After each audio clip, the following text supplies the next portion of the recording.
Uh, very good morning to everybody. Welcome Samir sir, welcome जुईताई. आपल्याला आजच्या session मध्ये खूप काय काय शिकायचं आहे, पण कालचं आपण जे काही शिकलो ते तुम्ही मनात धरून ठेवलंय ना मुलांनी सगळ्यांनी. म्हणजे त्याच्या पुढे काल आपण जे शिकलो ते व्हाय म्हणजे व्हॉट इट इज असं आपण शिकलेलो आहोत. आता नाव हाऊ टू डू इट ते आज आपण शिकणार आहोत. आणि आपल्या पहिल्या सेशन मध्ये आपण मेंदू शांत आणि स्वस्थ राहण्यासाठी ज्या नियमित ऍक्टिव्हिटी करायच्या आहेत त्याच्या प्रॅक्टिकल लेव्हलला आपण शिकणार आहोत. सो हे खूप महत्वाचं आहे. आणि चौथ्या सेशन मध्ये आपण एकाग्रतेमागचे सायन्स, त्याच्यावर झालेले संशोधन, त्यावर झालेले विविध प्रयोग हे समजून घेणार आहोत. आणि ज्या मुलांनी हे सगळं वापरून आपल्या आयुष्याला नवीन दिशा दिली त्या मुलांचे आपण इंटरव्ह्यू देखील ऐकणार आहोत. तर Sameer sir, I hand over the meeting to you. Thank you Madhavi ma'am, thank you अमिताताई, thank you Sameer sir, thank you Rajan sir आणि संपूर्ण रोटरी टीमला मी परत मनापासून ग्रॅटिट्यूड एक्सप्रेस करतो. खूप खूप धन्यवाद. तुम्ही टीम अनुभूतीला आपले अनुभव शेअर करण्याची संधी दिली. अजून काही जणांचे थँक्स एक्सप्रेस करायचे जे काल केले नव्हते आणि जे आम्ही नेहमी म्हणतो की पहिली गोष्ट म्हणजे झूम, कारण झूमने आपल्याला खूप साथ दिली आहे गेली 1.5 वर्ष. तर त्या झूमचे मनापासून ग्रॅटिट्यूड एक्सप्रेस करतो. इंटरनेट सर्व्हिसेस ज्याच्याबद्दल आपण खूप तक्रार करत असतो वारंवार, पण तरी सुद्धा त्यांच्यामुळेच आपण जोडले गेलेलो आहोत. थोड्याफार समस्या येत असतात आपल्याला, पण स्टील थँक्स टू सगळे इंटरनेट सर्व्हिस प्रोव्हायडर. आपले लॅपटॉप, मोबाईल, इलेक्ट्रिसिटी असे अनेक जण आहेत की ज्यांच्यामुळे आज आपण सगळे वेगवेगळ्या ठिकाणी बसलो आहोत, पण तरी सुद्धा आज आपण एकत्र आहोत बिकॉज ऑफ देम. सो त्या सगळ्यांना मनापासनं थँक्स म्हणतो. आणि परत टीम अनुभूतीच्या वतीने रोटरीच्या टीमला खरंच ग्रॅटिट्यूड एक्सप्रेस करतो, कारण आउट ऑफ द वे जाऊन त्यांचे सगळे व्याप सांभाळून ते प्रत्येक जण हे काम पॅशनेटली करतं, डेडिकेटेडली करतं. आणि त्यामुळे त्या सगळ्यांचं मी मनापासून धन्यवाद व्यक्त करतो, ग्रॅटिट्यूड एक्सप्रेस करतो. माझा आवाज व्यवस्थित येतोय ना? हो. थोडं इंटरप्ट करतो. थोडं इंटरप्ट करतो. काय करा, आता चॅट डिसेबल करा, ठीक आहे? आणि म्यूट कंट्रोल स्वतःकडे ठेवा. फक्त जे बोलतात त्यांनाच करा, नाही तर काय होतं आदनं मधनं मुलं चॅट टाकत राहतात, मग त्यांनी तुम्हाला डिस्टर्ब होण्याची शक्यता आहे. नाही, हे असं मधनं जे येतं ना, तर एखाद्याला नेटवर्क इश्यू असेल तर तो टाकतो, मग तो वक्त्याचं लक्ष थोडं विचलित होतं. चॅट डिसेबल करून टाका, एनोटेट डिसेबल करा आणि म्यूट फक्त सगळ्यांना म्यूट करून टाका आणि म्यूट कंट्रोल स्वतःकडे ठेवा. जेव्हा आपण तो म्यूट ऑल म्हणतो ना, तो एक चेकबॉक्स असतो, अलाउ पार्टिसिपेंट्स टू अनम्यूट, तो हे करू नका. म्हणजे समीर तुम्हाला काही प्रॉब्लेम येणार नाही बोलताना. आय एम सॉरी, पण सुरळीत अगदी. Thank you very much. अगदीच. जुईताई तू करतेस का हे? करते. येस, ठीक. शेवटीच्या क्वेश्चन आन्सर्स असतील ना त्यावेळा चॅट आपण एनेबल करू वाटल्यास. चालेल, अगदी चालेल. फक्त माझं म्यूटचा कंट्रोल माझ्याकडे ठेवा, म्हणजे काही आपल्याला काही कम्युनिकेट करायचं असेल तर करता येईल. किंवा मला मग त्यांना कोहोस्ट करा. माधवी यांना कोहोस्ट करून टाका. माधवी, अमिताताई आणि आपल्या सगळ्यांनाच ज्यांना बोलायचं त्यांना कोहोस्ट करून टाका. ओके. ते आय थिंक एरंडे सरांनाच करायला लागेल, मला कोहोस्ट नाही करता येत इथून. एक मिनिट फक्त यात समीर एक लक्षात घ्यायला लागेल की you can't ask any feedback during your session.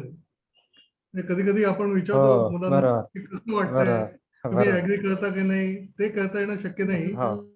But then I think let us keep it open, because then children keep their interest on. Otherwise, we'll mute them if there is any issue. No issue. ठीक आहे, हरकत नाही, no problem. ठीक. चला मग सुरू करूया आजचं सेशन. ठीक आहे. शुअर. येस. ते मी कौन बनेगा करोडपती पाहत नाही, पण अगदी त्या स्टाईल मध्येच झालं आता की चला सुरू करूया आता आजचं आपलं सेशन.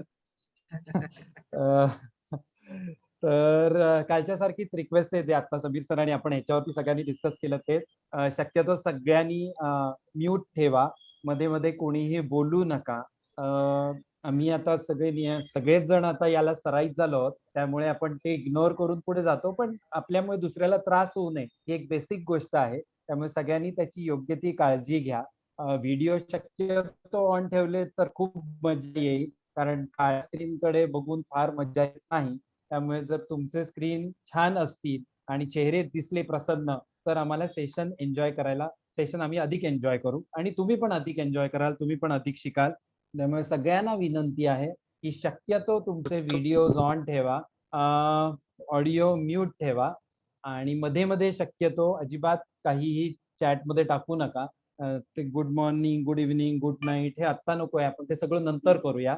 आत्ता आपण फक्त लर्निंग झोन मध्ये येऊया, कारण काल आपण पहिला मुद्दा हाच शिकला होता की आपल्याला लर्निंग झोन मध्ये आलं पाहिजे, आपल्याला शिकायला पाहिजे असेल, आपल्याला काहीतरी नवीन गोष्टी इम्प्रूव्ह करायच्या असतील आपल्यामध्ये, तर आपल्याला आपल्या इगोवर काम करावं लागतं.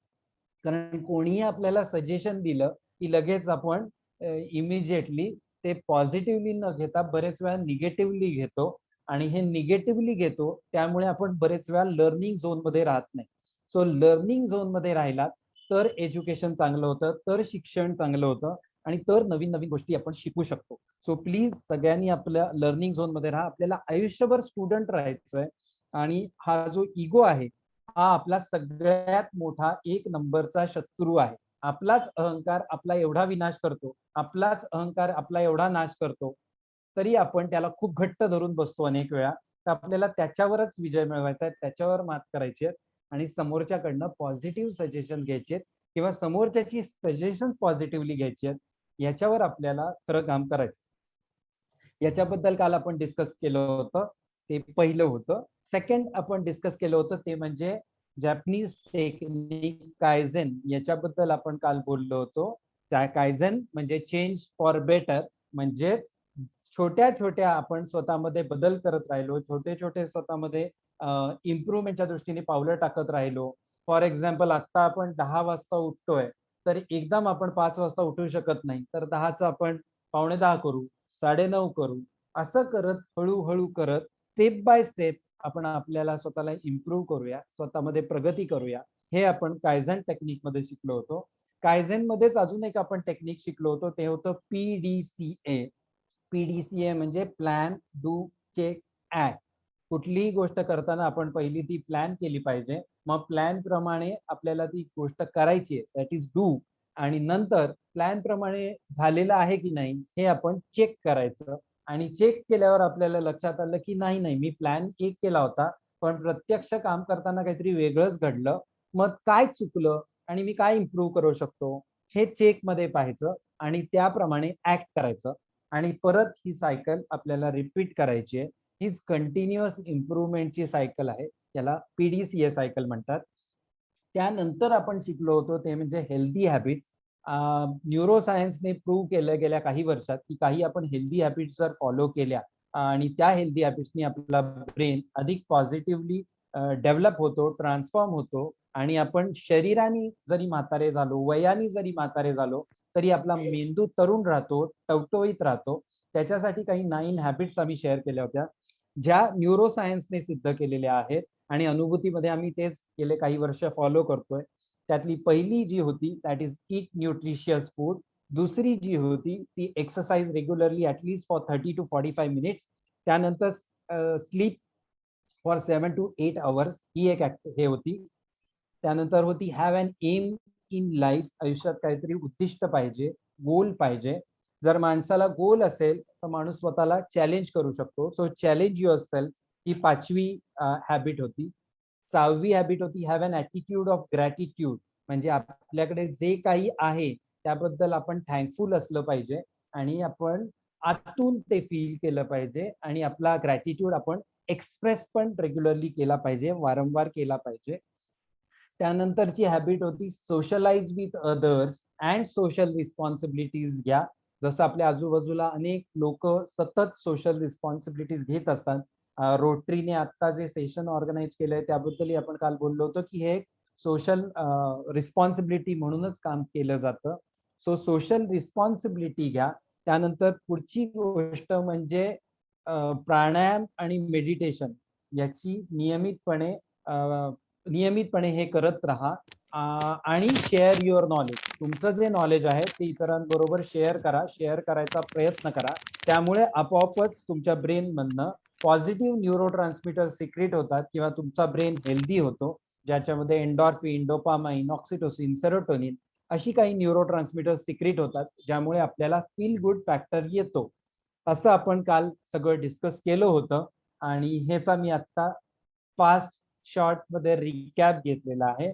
आय होप तुम्हाला परत सगळं रिमाइंड झालेलं असेल ज्याबद्दल आपण काल डिस्कस केलं होतं. दुसरी गोष्ट, ह्याच्या सगळ्याच्या नोट्स आम्ही तुमच्या बरोबर शेअर करू, ज्या आम्ही रोटरी बरोबर शेअर करू आणि रोटरी मग तुमच्या बरोबर पुढे शेअर करेल. सो आम्ही जे काही बोलतोय त्याच्या नोट्स तुमच्यापर्यंत पोहोचणार आहेत.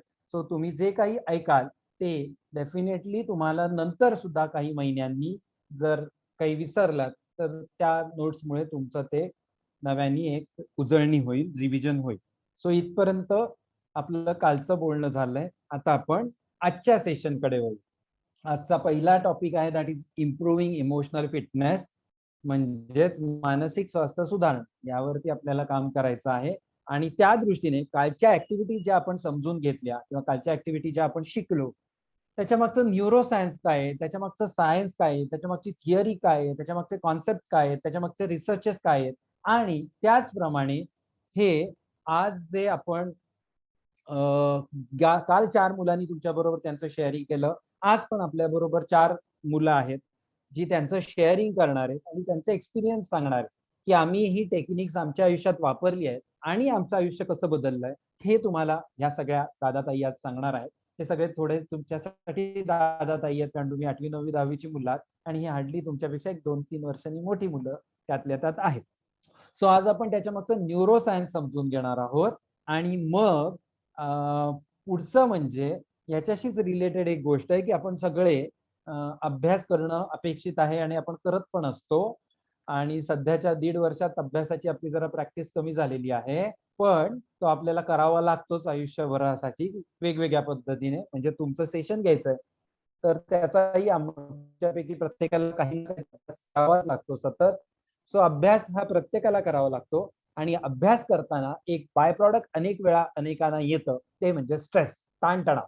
ओके, सो काही जणांना स्वतःच आतून प्रेशर येतं, काही जणांना टीचर्सचं प्रेशर असतं, काही जणांना पेरेंट्सचं प्रेशर असतं, काही जणांना अख्ख्या जगाचंच प्रेशर असतं. तो हा जो ताणतणाव आहे तो माणसाला खूप डिस्टर्ब करतो, तो त्याला अस्वस्थ करतो, तो त्याला रेस्टलेस करतो आणि हा स्ट्रेस जो आहे, हा जो ताणतणाव आहे हा माणसाच्या एकाग्रतेवर परिणाम करतो, त्याच्या कॉन्सन्ट्रेशनवर परिणाम करतो आणि त्याचं कॉन्सन्ट्रेशन इम्पॅक्ट होतं किंवा कॉन्सन्ट्रेशनवर निगेटिव्ह इम्पॅक्ट होतो, निगेटिव्ह इफेक्ट होतो आणि त्यांनी लर्निंग मध्ये खूप चॅलेंजेस येतात. ओके, सो आज आपण थोडंसं पहिल्या अर्ध्या पाऊण तासात याचं न्यूरोसायन्स समजून घ्यायचं, याचं सायन्स समजून घ्यायचं की एक्झॅक्टली ब्रेन मध्ये काय होतं, एक्झॅक्टली शरीर आपलं कसं आतून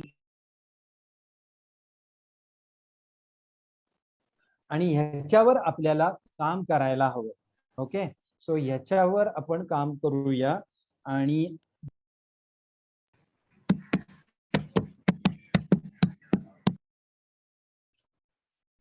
ओके, सो ह्याच्याशी रिलेटेड आपल्याला आता पुढची सगळी सूत्र मी जुईताईकडे देतो. ताई आपल्याला हे समजावून सांगणार आहे की एकाग्रतेचा आपल्यावर कसा कसा वाईट परिणाम होतो. सो ओव्हर टू यू ताई. थँक्यू दादा. ओके, आज आपण डिस्कशन सुरू करायच्या आधी एक म्हणजे काल आपण हेल्दी हॅबिट्स मध्ये पाहिलं ना की मेडिटेशनच्या काही ऍक्टिव्हिटीज रेग्युलरली केल्या की आपल्याला ओव्हरऑल हेल्दी राहायला मदत होते. कालच्या ऍक्टिव्हिटीज आज आपण नंतर रिवाइज करणारच आहोत, पण आज एका वेगळ्या ऍक्टिव्हिटीने सुरुवात करूया. ओके, त्याचं नाव आहे अनुलोम विलोम. कदाचित तुमच्यातल्या काही जणांना अनुलोम विलोम माहीत असेल, पण ज्यांना माहीत नसेल त्यांच्यासाठी मी आता करून दाखवते. तर कुठलाही उजवा किंवा डावा हात वापरला तरी चालेल. अंगठ्याने म्हणजे त्या हाताच्या अंगठ्याने उजवी नॉस्ट्रेल, उजवी नाकपुडी बंद करायची आहे.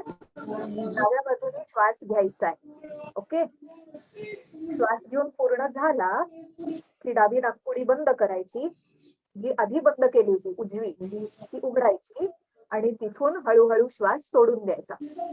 ओके, श्वास सोडून पूर्ण झाला. 1 मिनिट हा, मी म्यूट करते फक्त. पॉज करता येईल का? तर मी पण करू शकतो. मी केलं म्यूट ज्यांचं ऑन होतं. तुम्ही कंटिन्यू करा तुम्ही. ओके, पुन्हा पहिल्यापासून सुरू करते. सो आपल्याला उजव्या हाताच्या अंगठ्याने उजवी नाकपुडी बंद करायची आहे. डाव्या बाजूने श्वास घ्यायचा. श्वास घेऊन झाला की डावी नाकपुडी बंद करायची, उजवी उघडायची, उजव्या बाजूने श्वास सोडून द्यायचा. श्वास सोडून झाला की त्याच बाजूने पुन्हा श्वास घ्यायचा आहे. श्वास घेऊन झाला की उजवी बंद करायची, डावी उघडायची आणि डाव्या बाजूने श्वास हळूहळू सोडून द्यायचा. ही ऍक्टिव्हिटी करताना अजिबात घाई करायची नाहीये. जितक्या शांतपणे श्वास घेता येईल तितक्या शांतपणे घेऊन श्वास घेऊन सोडायचा. ओके, सो पुन्हा एकदा सांगते. 1 2 2 1 असा आपल्याला श्वास घ्यायचा आहे, दुसऱ्या बाजूने सोडायचा आहे, त्याच बाजूने परत श्वास घेऊन पहिल्या बाजूने श्वास सोडायचा. ओके, आता हे आपण 1 मिनिटासाठी करूया. 1 मिनिट झालं की मी सांगेन. तुम्ही घड्याळाकडे अजिबात लक्ष ठेवू नका. आपल्याला फक्त आता जेव्हा आपण अनुलोम विलोम करतो तेव्हा आपल्या नाकामध्ये हवेचा स्पर्श जाणवत असतो. तर 100% लक्ष पुढचं मिनिटभर फक्त त्या हवेच्या स्पर्शाकडे द्यायचं. ओके, चल स्टार्ट. ताठ बसा सगळ्यांनी, डोळे मिटा आणि अनुलोम विलोम करायला सुरुवात करा.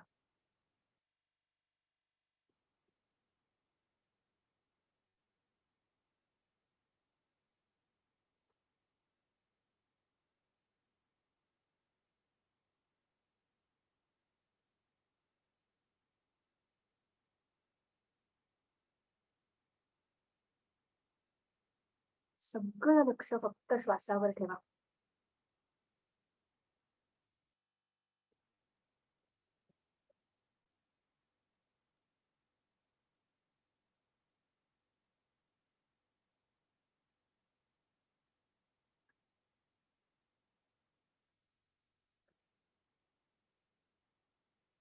एक श्वास आपल्याला फील करायचा आहे, ऑब्झर्व करायचा आहे.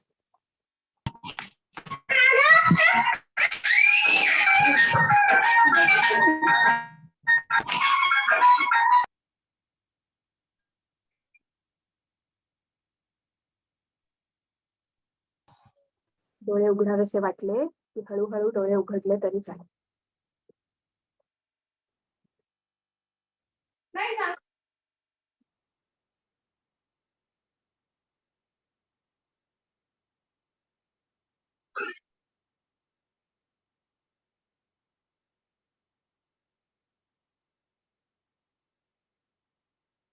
ओके, तर आता ही अनुलोम विलोम जी ऍक्टिव्हिटी आहे ती काल आपण ओंकार म्हटलो, भ्रामरी केली, तशीच अनुलोम विलोम ही साधारण 1 ते 2 मिनिटं रोज केली ऍक्टिव्हिटी ही आपला इमोशनल फिटनेस सुधारायला खूप मदत होते. ओके, आता मगाशी दादा बोलता बोलता म्हणाला की इमोशनल फिटनेस आपल्याला सुधारायचा. तर आता इमोशनल फिटनेस म्हणजे काय? तर फिजिकल फिटनेस म्हटलं सो एक रेग्युलरली व्यायाम करणारी व्यक्ती आहे आणि त्या व्यक्तीचा समजा ऍक्सिडेंट झाला. तर ऍक्सिडेंट झाल्यावर लागलंय, पण ते लागलेलं हील होण्याची जी प्रोसेस आहे ती फिजिकली फिट व्यक्तीची पटकन होते कम्पेअर्ड टू अशी व्यक्ती की जी रेग्युलरली व्यायाम करत नाही, जी फिजिकली फिट नाहीये. बरोबर आहे. तर आता इमोशनल फिटनेस म्हणजे काय? तर रोज आपल्याला डे टू डे लाईफ मध्ये प्रत्येकाला काही ना काहीतरी चॅलेंजेस येत असतात. बरोबर आहे.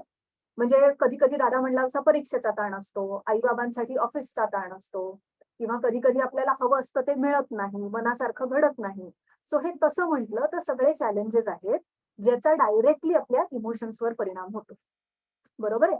तर आता जेव्हाही अशा चॅलेंजिंग सिच्युएशन्स येतात तेव्हा आपण त्या सिच्युएशन मध्ये कसं वागतोय, कसं डील करतोय, कसा विचार करतोय, हे आपला इमोशनल फिटनेस कसा आहे ह्याच्यावर ठरतं.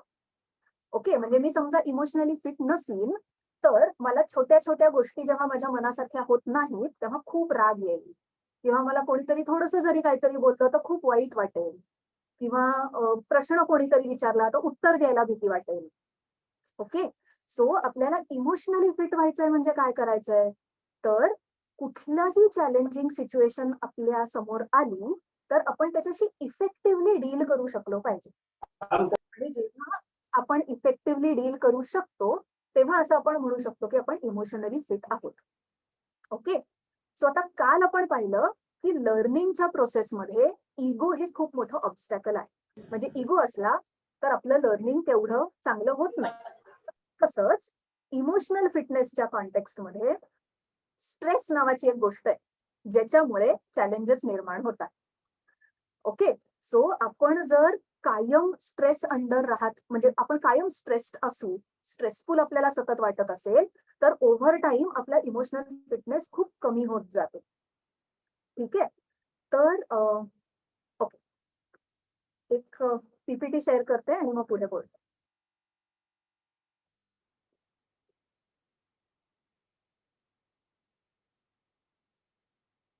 ओके, आता तुम्हाला स्लाइड दिसत असेल ज्याच्यावर लिहिलंय fight or flight situation. Okay, तर आता फाईट ऑर फ्लाईट सिच्युएशन म्हणजे खरंच स्ट्रेस असलेली सिच्युएशन. त्याला सायकोलॉजीच्या भाषेत किंवा सायन्सच्या भाषेत फाईट ऑर फ्लाईट म्हणतात. तर आता स्ट्रेस येतो म्हणजे काय होतं, आता आपण असा विचार करूया की आपण रस्त्यावरनं चाललो आहोत आणि समजा अचानक एक कुत्रा भुंकर आपल्या मागे पळत आला तर आपल्याला भीती वाटेल आणि आपल्याला तिथून पळून जावंसं वाटेल, बरोबर आहे. पण कुत्र्याच्या ऐवजी समजा एक आपण चालतोय रस्त्यावरनं आणि बाजूने एक फुलपाखरू उडतंय तर त्याची भीती वाटेल का? त्याची भीती नाही वाटणार, बरोबर आहे. त्यामुळे त्याच्यापासून पळून पण जावंसं नाही वाटणार, बरोबर आहे. आता समजा कुत्रा आला तर आपल्याला पळून जावंसं वाटेल, फुलपाखरू असलं तर आपल्याला काहीच वाटणार नाही, पळून जावंसं नाही वाटणार. ते फुलपाखरू त्याचं असेल, आपण आपले चालत असू. पण समजा अचानक उंदीर आला, मी चालतेय आणि माझ्या समोर अचानक उंदीर आला आणि मला उंदराची तशी काही भीती वाटत नाही, पण मला त्याला हाकलून लावावं असं वाटतंय म्हणून मी त्याला हाकलून लावलं. ओके, सो आता ह्या 3 सिच्युएशन्स आपण पाहिल्या. तर जेव्हा कुत्रा येतोय भुंकत मागून पळत आणि मला भीती वाटतेय आणि मला तिथून पळून जावंसं वाटतंय, ती झाली फ्लाईटची सिच्युएशन. समजा उंदीर आलाय पुढे आणि मी त्याला हकलून लावलं, ती झाली फाईटची सिच्युएशन. ओके, आता आपल्या ब्रेनला जेव्हाही असं वाटतं की काहीतरी प्रॉब्लेम आहे, आपल्या सराउंडिंग मध्ये काहीतरी प्रॉब्लेम आहे, तेव्हा तो एका विशिष्ट प्रकारे रिॲक्ट करतो. विशिष्ट प्रकारे रिॲक्ट करतो म्हणजे काय, तर इथे तुम्हाला अमिगडाला नावाचं एक नाव दिसत असेल. तर त्याचं मी हे जे येलो स्ट्रक्चर आहे ना, असं बदामाच्या आकाराचं स्ट्रक्चर आपल्या ब्रेनमध्ये असतं ज्याला अमिगडाला असं नाव आहे. आता जेव्हाही आपल्या ब्रेनला असं वाटतं की अरे काहीतरी गडबड आहे, काहीतरी डेंजर आहे, तेव्हा हा अमिगडाला एकदम ऑन होतो. आता या चित्रात दिसतंय तसं अचानक सिंह समोर आला तर आपल्याला काही सुचणारच नाही, बरोबर की नाही. आपण एकदम ब्लँक होऊन जाऊ कारण अमिगडाला एकदम पॅनिक बटन त्याचं ऑन झालंय. ओके, आता हे असं आपला ब्रेन का वागतो, तर माणूस खूप वर्ष आपण मागे गेलो आणि माणूस जेव्हा गुहांमध्ये राहायचा, जंगलामध्ये राहायचा, तेव्हा त्याला 2च गोष्टींपासून स्ट्रेस असायचा, वाईल्ड अॅनिमल्स पासून आणि नेचरमध्ये काहीतरी गडबड झाली तर त्याच्यापासून. ओके, आता असं खरंच इमॅजिन करूया की अचानक आपण बसलोय त्या खोलीत, सिंह आला. सिंह आल्यावर काय करू आपण तिथे विचार, अरे हा आता इथे कसा आला,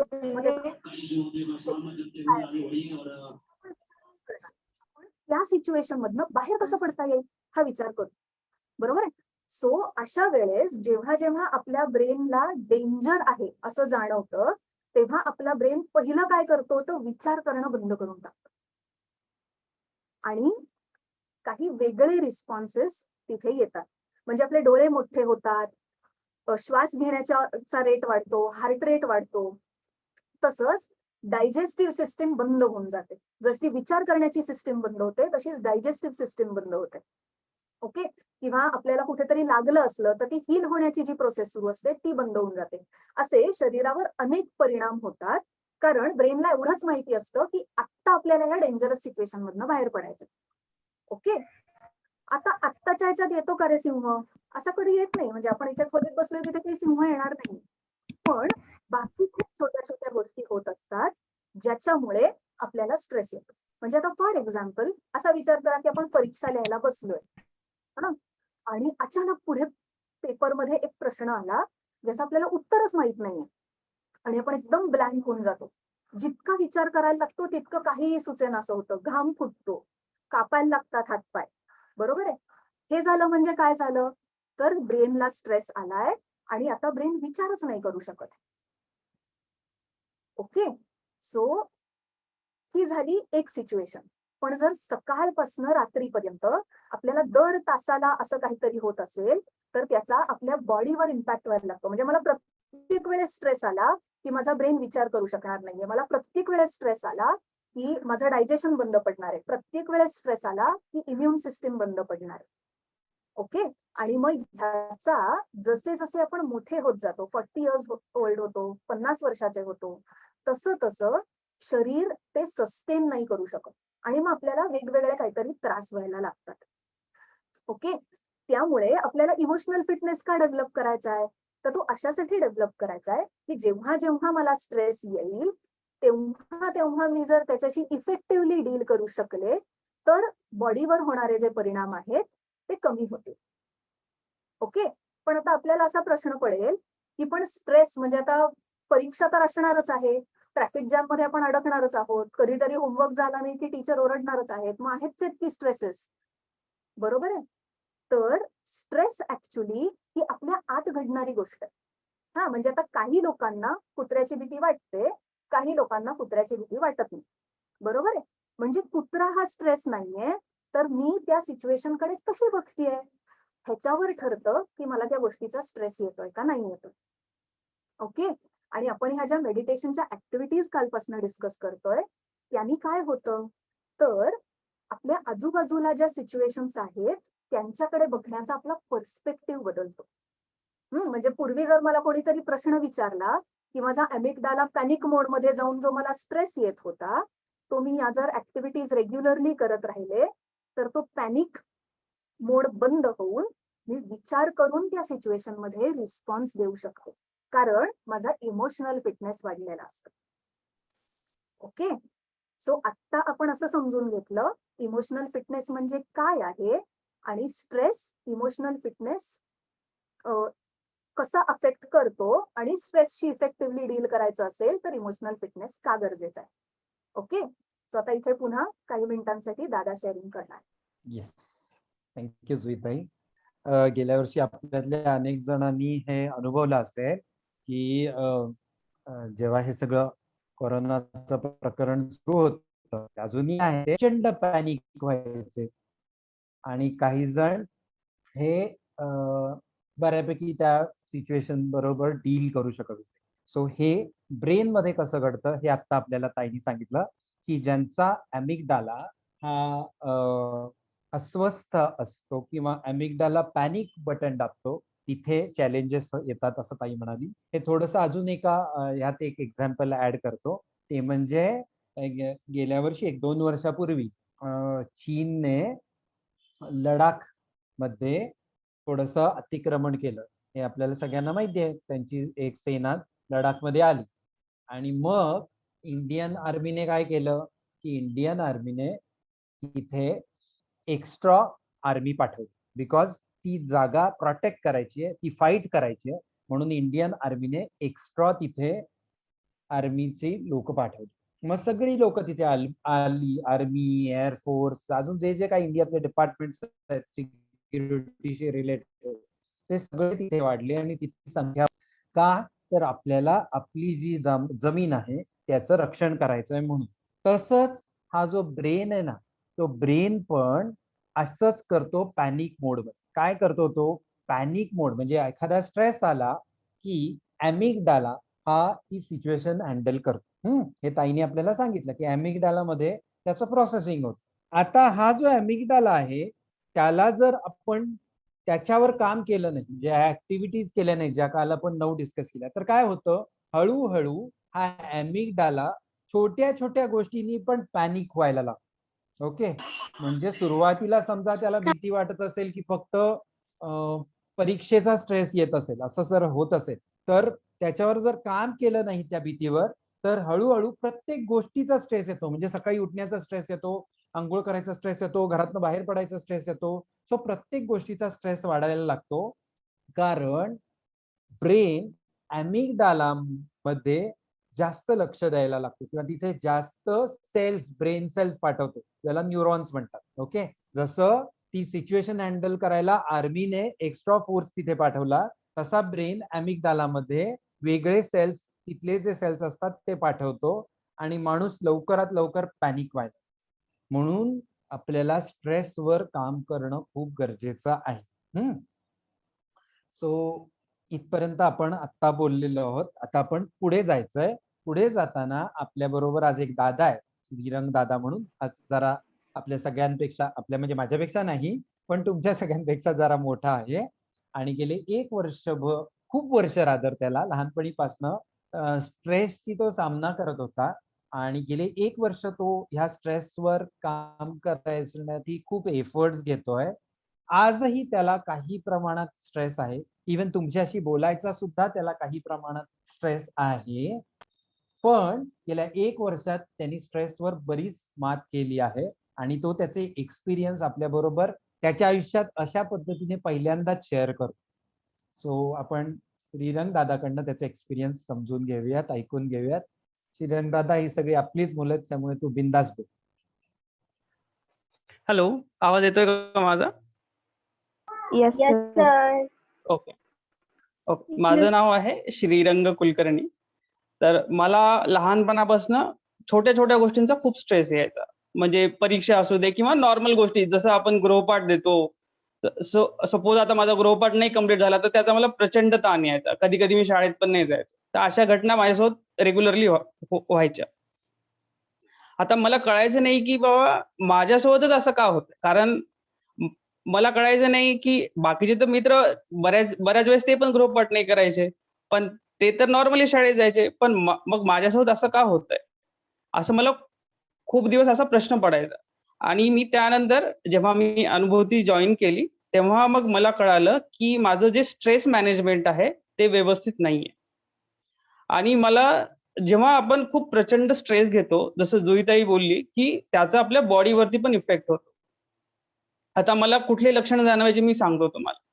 मला पोट खराब होणे, त्यानंतर पॅनिक अटॅक, पल्पिटेशन्स, त्यानंतर भूक न लागणे, झोप न येणे, या सगळ्या सिम्पटम्स मला जाणवायचे स्वतः. जेव्हा मी अनुभूती सोबत जॉईन झालो त्यानंतर मला समीर दादांनी सांगितले की तू मेडिटेशन स्टार्ट कर, त्याच्याने तुझ्यावरती इफेक्ट होईल चांगला.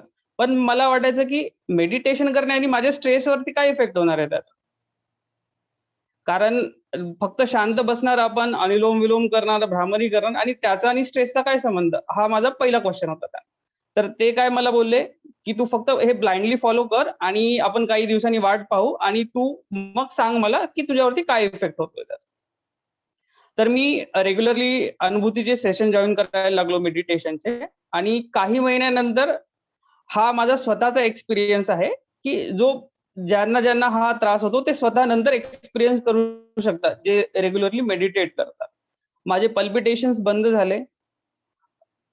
मला आता आजही मला स्ट्रेस येतो, पण जे फिजिकल सिम्पटम्स मला दिसायचे ते माझे सध्या बंद झाले. जसं पल्पिटेशन्स, त्याच्यानंतर भूक न लागणे, त्याच्यानंतर झोप न येणे, या सगळ्या ज्या गोष्टी आहेत त्या माझ्या कमी झाल्या. आणि एक जेव्हा आपण विद्यार्थी दशेत असतो तेव्हा स्ट्रेसचा एक मेजर इम्पॅक्ट असतो आपल्या कॉन्सन्ट्रेशनवर. आणि जेव्हा आपण कॉन्सन्ट्रेट होऊ शकत नाही स्टडीवरती तेव्हा मग आपले आपोआपच मार्क कमी येतात. आपल्याला बऱ्याच वेळेस जेव्हा आपण 11वी 12वीत असतो तेव्हा आपल्याला चांगलं कॉलेज मिळत नाही, कारण आपला अभ्यासाची जी आपली प्रोडक्टिव्हिटी असते अभ्यासातली ती खूप पुअर असते. तर या सगळ्या गोष्टी आता माझं हळूहळू कॉन्सन्ट्रेशन वाढतंय आणि आता सध्या मी आता जॉब करतो, पण याचा माझ्या जॉबमध्ये पण आता खूप मला चांगला इफेक्ट होतो. आता याबद्दल आता आपण मेडिटेशन तर करायचं, आता ही एक नवीन ऍक्टिव्हिटी आपल्या जीवनात येणार आहे, बरोबर. आता नवीन ऍक्टिव्हिटी करायचं म्हणल्यानंतर जसं समीर दादांनी सांगितलं की आपल्याला त्याचा आधी प्लॅन करायचं, मग ते डू स्टेट मध्ये जाणार, त्याच्यानंतर आपण चेक करणार त्याला. मग जेव्हा आपण डू स्टेट मध्ये जाणार तेव्हा आपण मग बऱ्याच वेळेस काय होतं की आपला प्लॅन सक्सेस होत नाही, कारण ही नवीन ऍक्टिव्हिटी आपल्या लाईफमध्ये येणार, आपण आपला कम्फर्ट झोन आपल्याला तोडून बाहेर जायचं असतं. मग आता बऱ्याच वेळेस काय होतं की आपण ठरवतो की बाबा आपण सकाळपासून एक्सरसाइज करणार, मेडिटेशन आपण सकाळी उठून करणार, पण बऱ्याच वेळेस असं होत नाही. मग आपला काय होतं, मूड खराब होतो की आज माझं मेडिटेशन नाही झालं, आज माझी एक्सरसाइज नाही झाली, तर मग आता माझा दिवस चांगला नाही जाणार, बरोबर. तर हे मी समीर दादांना सांगितलं. मग त्यांनी मला काय सांगितलं, एक प्रॅक्टिकल एक्सरसाइज सांगितली, मी तुमच्याशी शेअर करतो ती आज. त्यांनी सांगितलं मला की दिवसाचे आपण पार्ट पाडायचे, ते आपल्या कन्व्हिनियन्स नुसार आपण पाडायचे पार्ट. सपोज 3 पार्ट, 4 पार्ट, आणि आपण ऍज अ काय पाहतो की आपला दिवस कसा गेला हा पाहतो, बरोबर. तो एकतर तुमचा गुड जाईल किंवा मग बॅड जाईल, पण आपण काय करायचं, त्या पार्ट कडे पाहायचं की तो पार्ट कसा होईल, गुड जाईल का बॅड जाईल. तर मग मी काय केलं तेच तुम्हाला सांगतो. आता सध्या आयटी इंडस्ट्रीमध्ये वर्क करतो, त्यामुळे मग मी त्याच्या कन्व्हिनियन्स नुसार माझे दिवसाचे पार्ट पाडले आणि त्या पार्टला मी काय दिलं, नाव पण दिले. आता मी सांगतो काय नाव दिले बघा. प्री वर्क नावाचा एक मी पार्ट बनवला, तो असेल माझा सकाळी 7 ते 10. ठीक आहे. तर 7 ते 10 मध्ये मी काय करणार, मी करणार एक्सरसाइज करणार, मेडिटेशन करणार, बेदिंग, त्याच्यानंतर ब्रेकफास्ट. आता यामध्ये पण अजून एक आहे की बऱ्याच वेळेस आपण काय होतं की सकाळी उशिरा उठतो. मग आपण काय करायचं, आपला जो हा पार्ट बनवलाय त्यामध्ये एक आपण बफर टाइम झोन पण बनवायचा. सपोज आपण उशिरा उठलो तर हा बफर झोन आपल्याला काय येईल, कामाला येईल. त्यानंतर मी सेकंड पार्ट जो बनवला तो बनवला वर्क पार्ट. आता वर्क पार्ट काय असणार, हा पार्ट असणार माझा ऑफिस वर्क. ठीक आहे. तर हा झाला सेकंड पार्ट. त्यानंतर मी कुठला पार्ट बनवला, थर्ड पार्ट, तो असेल पोस्ट वर्क पार्ट. आता त्या पार्ट मध्ये मी काय करणार, माझं डिनर कम्प्लीट करणार, त्याच्यानंतर थोडा आपण आता दिवसभर आपण काम केलेलं असणार त्याच्यामुळे थोडा टाइमपास किंवा रीडिंग. ठीक आहे. तर हा झाला माझा थर्ड पार्ट. आणि फोर्थ पार्ट मी पूर्ण दिलाय स्लीपसाठी, कारण जोपर्यंत तुमची व्यवस्थित झोप होणार नाही, तुमची व्यवस्थित झोप नाही झाली तर तुमचा जो पुढचा दिवस आहे तो व्यवस्थित नाही जाणार. तर त्याच्यामुळे एक कम्प्लीट पार्ट दिलाय मी झोपेसाठी. आता हे जे पार्ट आहेत सगळे ते इंडिपेंडेंट आहेत सगळ्यांपासून, आणि मग आपलं टार्गेट काय असणार की हा प्रत्येक पार्ट आपण कम्प्लीट करायचा. जर सपोज एक पार्ट कम्प्लीट नाही झाला तर त्याचा इफेक्ट जो आहे तो सेकंड पार्ट वरती नाही येऊ द्यायचा, जेणेकरून आपली स्टार्ट जरी चांगली नाही झाली दिवसाची तरी आपला मूड खराब होत नाही. कारण आपल्याला माहितीये की आणखी माझ्याकडे 3 पार्ट आहेत दिवसात आणि ते मी यशस्वीरित्या कम्प्लीट करू शकतो. या पण प्रॅक्टिकल एक्सरसाइजचा मला माझं मेडिटेशन रेग्युलर करण्यामध्ये खूप खूप मोठा त्याचा पण वाटा आहे.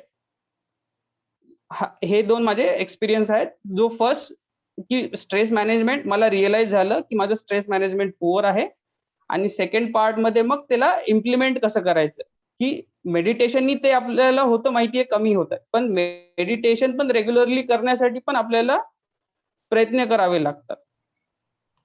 थँक्यू. मस्त, फार छान श्रीरंग. आणि हा श्रीरंग दादा आहे ना, तो अजून एक 2 गोष्टी त्याच्याबद्दल मी सांगतो की तो नेहमीच सांगतो की मी स्ट्रेस मॅनेज करायला स्ट्रेस मॅनेजमेंटसाठी काहीतरी मेडिकेशन घ्यायचं आहे. तर मी दररोज सकाळी मेडिटेशनची एक गोळी घेतो आणि मग मला दिवसभर छान वाटतं. सो ही मेडिटेशनची गोळी चुकली की माझा स्ट्रेस वाढतो, आणि म्हणून मेडिटेशनची गोळी ही मला खूप उपयोगी पडते. सो हा एक तो त्याचा अनुभव शेअर करतो. दुसरी गोष्ट, त्यांनी जे श्रीरंग दादांनी कम्फर्ट झोन बद्दल सांगितलं ते मी सांगतो, जे काल आपण बोललो होतो की कम्फर्ट झोन ब्रेक करायला पाहिजे. तर श्रीरंग दादा मूळचा बीडचा आहे, तो आता बीडला आहे, पण तो पुण्यात कामाला होता. लॉकडाऊन नंतर तो परत त्याच्या गावी गेला आणि वर्क फ्रॉम होम करत होता. पण त्यांनी त्याचा जॉब चेंज केला मधल्या काळात. त्याचा कॉन्फिडन्स वाढला, इंटरव्ह्यू खूप द्यायला लागला आणि त्यांनी त्याचा जॉब चेंज केला.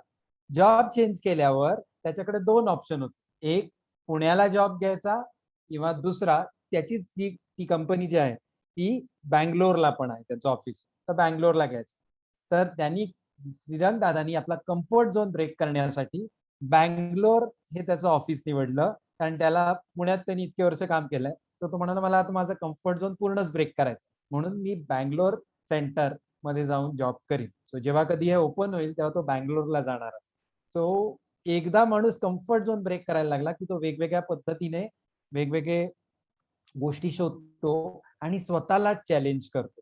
सो श्रीरंग दादा खूप छान शेअरिंग केलं आणि मला खात्री आहे की तुम्हा मुलांना यातनं नक्कीच अनेक चांगल्या गोष्टी कळल्या असतील. 2 गोष्टी त्यांना सांगितल्या की रेग्युलरली प्राणायाम आणि ध्यानधारणा तो करतो, त्यामुळे तो स्ट्रेस मॅनेज करू शकला आणि दिवसाचे भाग करतो. हे जे आहे 3 किंवा 4 भाग केले, तेवढ्या भागापुरताच आपण आपली इफेक्टिव्हिटी, प्रॉडक्टिव्हिटी बघितली तर खूप चांगलं आपल्यामध्ये डेव्हलपमेंट होते.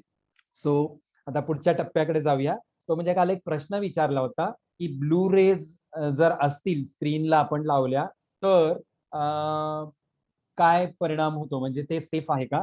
तर त्यांनी डोळ्याचा त्रास काही प्रमाणात कमी होतो जेव्हा आपण मोबाईल स्क्रीनला त्या हे लावतो, स्क्रीन लावतो, म्हणजे ज्यांनी त्या काय म्हणतात का त्याला, फिल्टर. हा फिल्टर लावतो. तर पण त्यातनं ब्लू रेज येतच असतात, त्या कदाचित डोळ्याला कमी हार्म करतात, पण त्याच्या ब्रेन मधलं प्रोसेसिंग काय होतं ते सांगतो.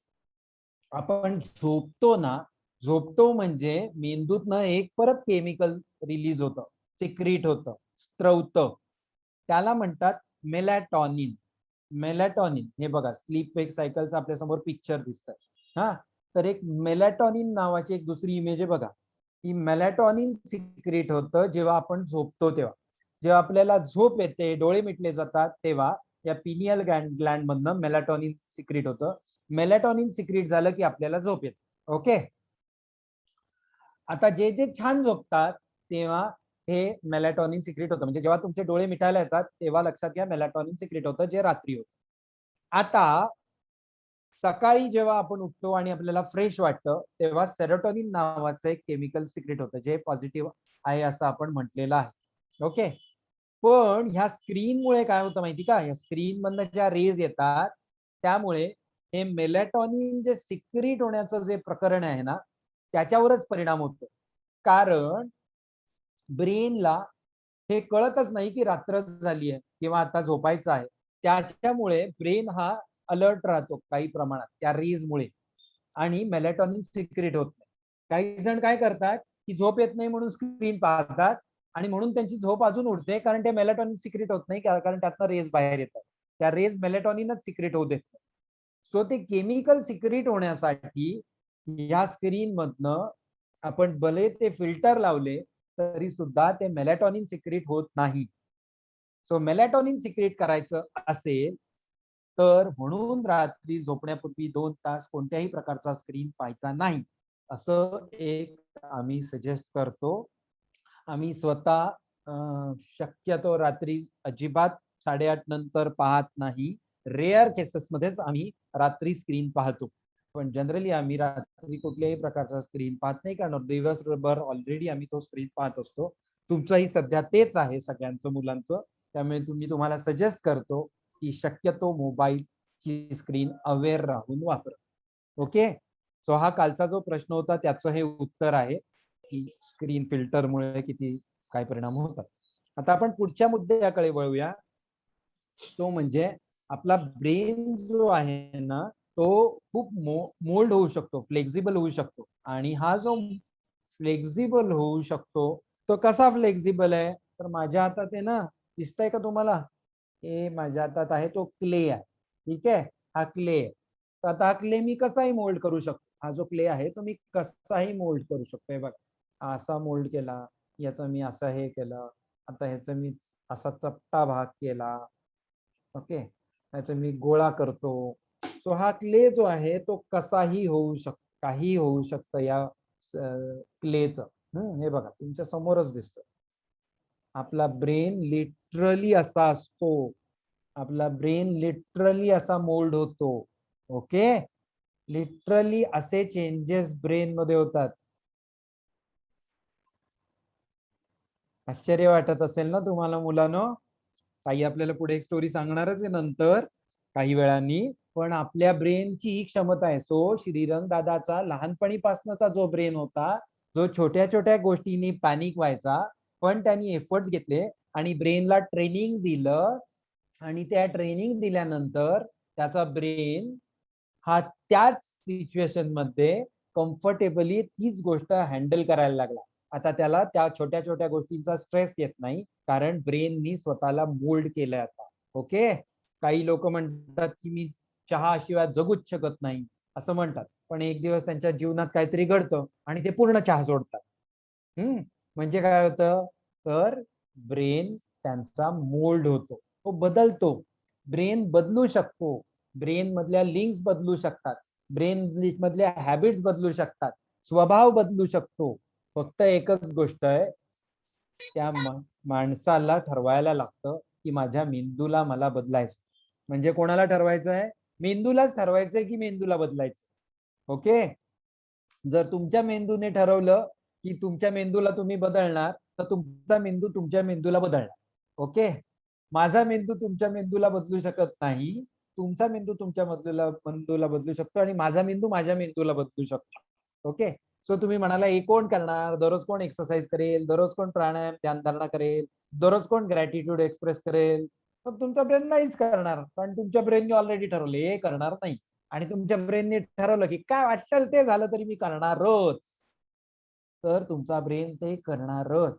सो कमिटमेंट दिली तुम्ही स्वतःला, तर तुमचा ब्रेन असा मोल्ड होईल, असा. ओके. आणि आम्ही पाहतोय, या काल तुम्ही पाहिलं ना, आभा आता इथे आहे, त्यानंतर बरेच पार्थ दादा होता कालचा, आता तुमच्या बरोबर दित्याताई आहे, अमिषाताई आहे, शाल्मली आहे, श्रीरंग दादा आहे. या सगळ्यांचे ब्रेन असेच बदललेत, असेच मोल्ड केले. ओके.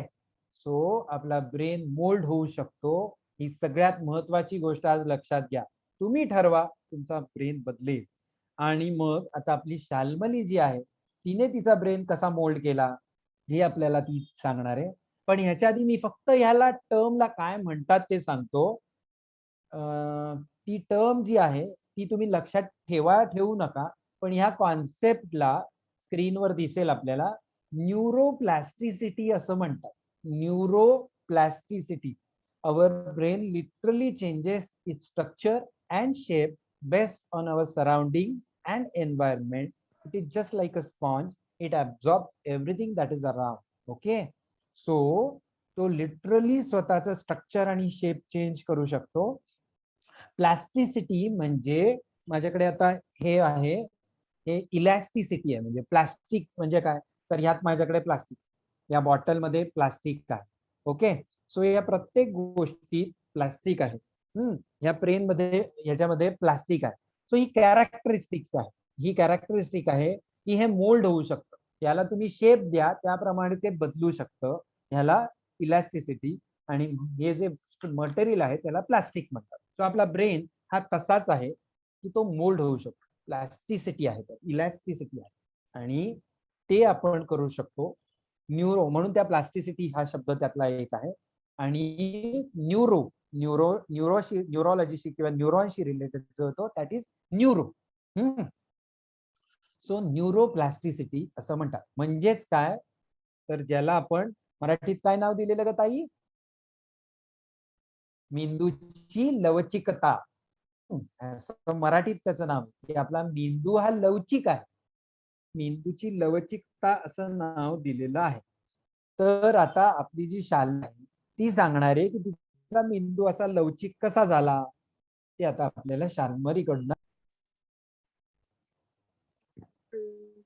माझं नाव लीना लावडे आणि दादानी आता जसं सांगितलं तसं या सगळ्या ऍक्टिव्हिटीजचा, हेल्दी हॅबिटचा आणि कॉन्सन्ट्रेशन इम्प्रूव्ह केल्यानंतर मला अभ्यासामध्ये आणि नवीन शिकण्यामध्ये कशी मदत झाली हे मी शेअर करणार आहे. तर सेल्फ स्टडीमध्ये म्हणजे मी होम लर्निंग करते, त्याच्यामुळे मी आता सेल्फ स्टडी करत आहे. तर तुम्ही जेव्हा आपण शाळेमध्ये असता तेव्हा पुस्तकामधलं काहीही कळलं नाही किंवा काही डाऊट असेल तर आपण लगेच टीचरला विचारू शकतो आणि मग टीचर आपल्याला समजावून सांगतात की काय आहे ते. पण जेव्हा सेल्फ स्टडी करत असतो तेव्हा आपल्याला पुस्तकातून जेवढं चांगलं घेता येईल तेवढं घ्यायचं असतं आणि आपले डाऊट्स आपल्यालाच विचार करून सॉल्व्ह करावे लागतात. तर यामध्ये मला कॉन्सन्ट्रेशन वाढवल्याने खूप मदत होतीये सेल्फ स्टडी करण्यासाठी. त्यानंतर मी एक ओशन्सच्या जिओलॉजीवरचा कोर्स करत होते. तर त्याच्यामध्ये ऑनलाईन कोर्स होता आणि 2 तास जवळपास स्क्रीनच्या जवळ बसून सगळं ऐकावं लागायचं. आणि तो कोर्स फार सुंदर होता आणि त्याच्यातलं एक लेक्चर होतं. तर त्या लेक्चरर इतक्या सुंदर बोलत होत्या आणि मला ते सगळं ऐकायचं होतं. म्हणजे एक शब्द पण चुकवायचा नव्हता. आणि मग ते लेक्चर 2 तास झालं आणि त्यानंतर मला खूप भारी वाटत होतं, की 2 तास असले स्क्रीनवर तरी सुद्धा मी पूर्ण अटेन्शनने ऐकू शकले, ते शिकू शकले आणि आज खूप काहीतरी नवीन मला शिकायला पण मिळालं. तर याबद्दल मला खूप छान वाटत होतं. आणि मी हे करू शकले कारण कॉन्सन्ट्रेशनमध्ये इम्प्रूव्हमेंट झाली होती आणि अवेअरनेसमध्ये पण, की दुसरा विचार आला तरी मला आता लेक्चर ऐकायचंय, तर मी तेच ऐकते. तर मला त्या दिवशी खूप आनंद झाला होता, काहीतरी नवीन शिकायला मिळालं म्हणून. त्यानंतर माझा म्हणजे अवेअरनेसमुळे म्हणजे अभ्यासामध्ये तुम्हाला नक्कीच मदत होईल. पण इतरही गोष्टी शिकता येतात. म्हणजे माझं डिसिजन मेकिंगमध्ये खूप इम्प्रूव्हमेंट झाली. आता त्यासाठी मला एक एक्सपिरियन्स शेअर करायला आवडेल. आम्ही डिसेंबरमध्ये ताडोबाला गेलो होतो. तिथे सफारीसाठी जी प्रॉपर जीप असते त्याच्याऐवजी आम्हाला बस मिळाली आणि हे आम्हाला नंतर तिथे गेल्यावरती कळलं.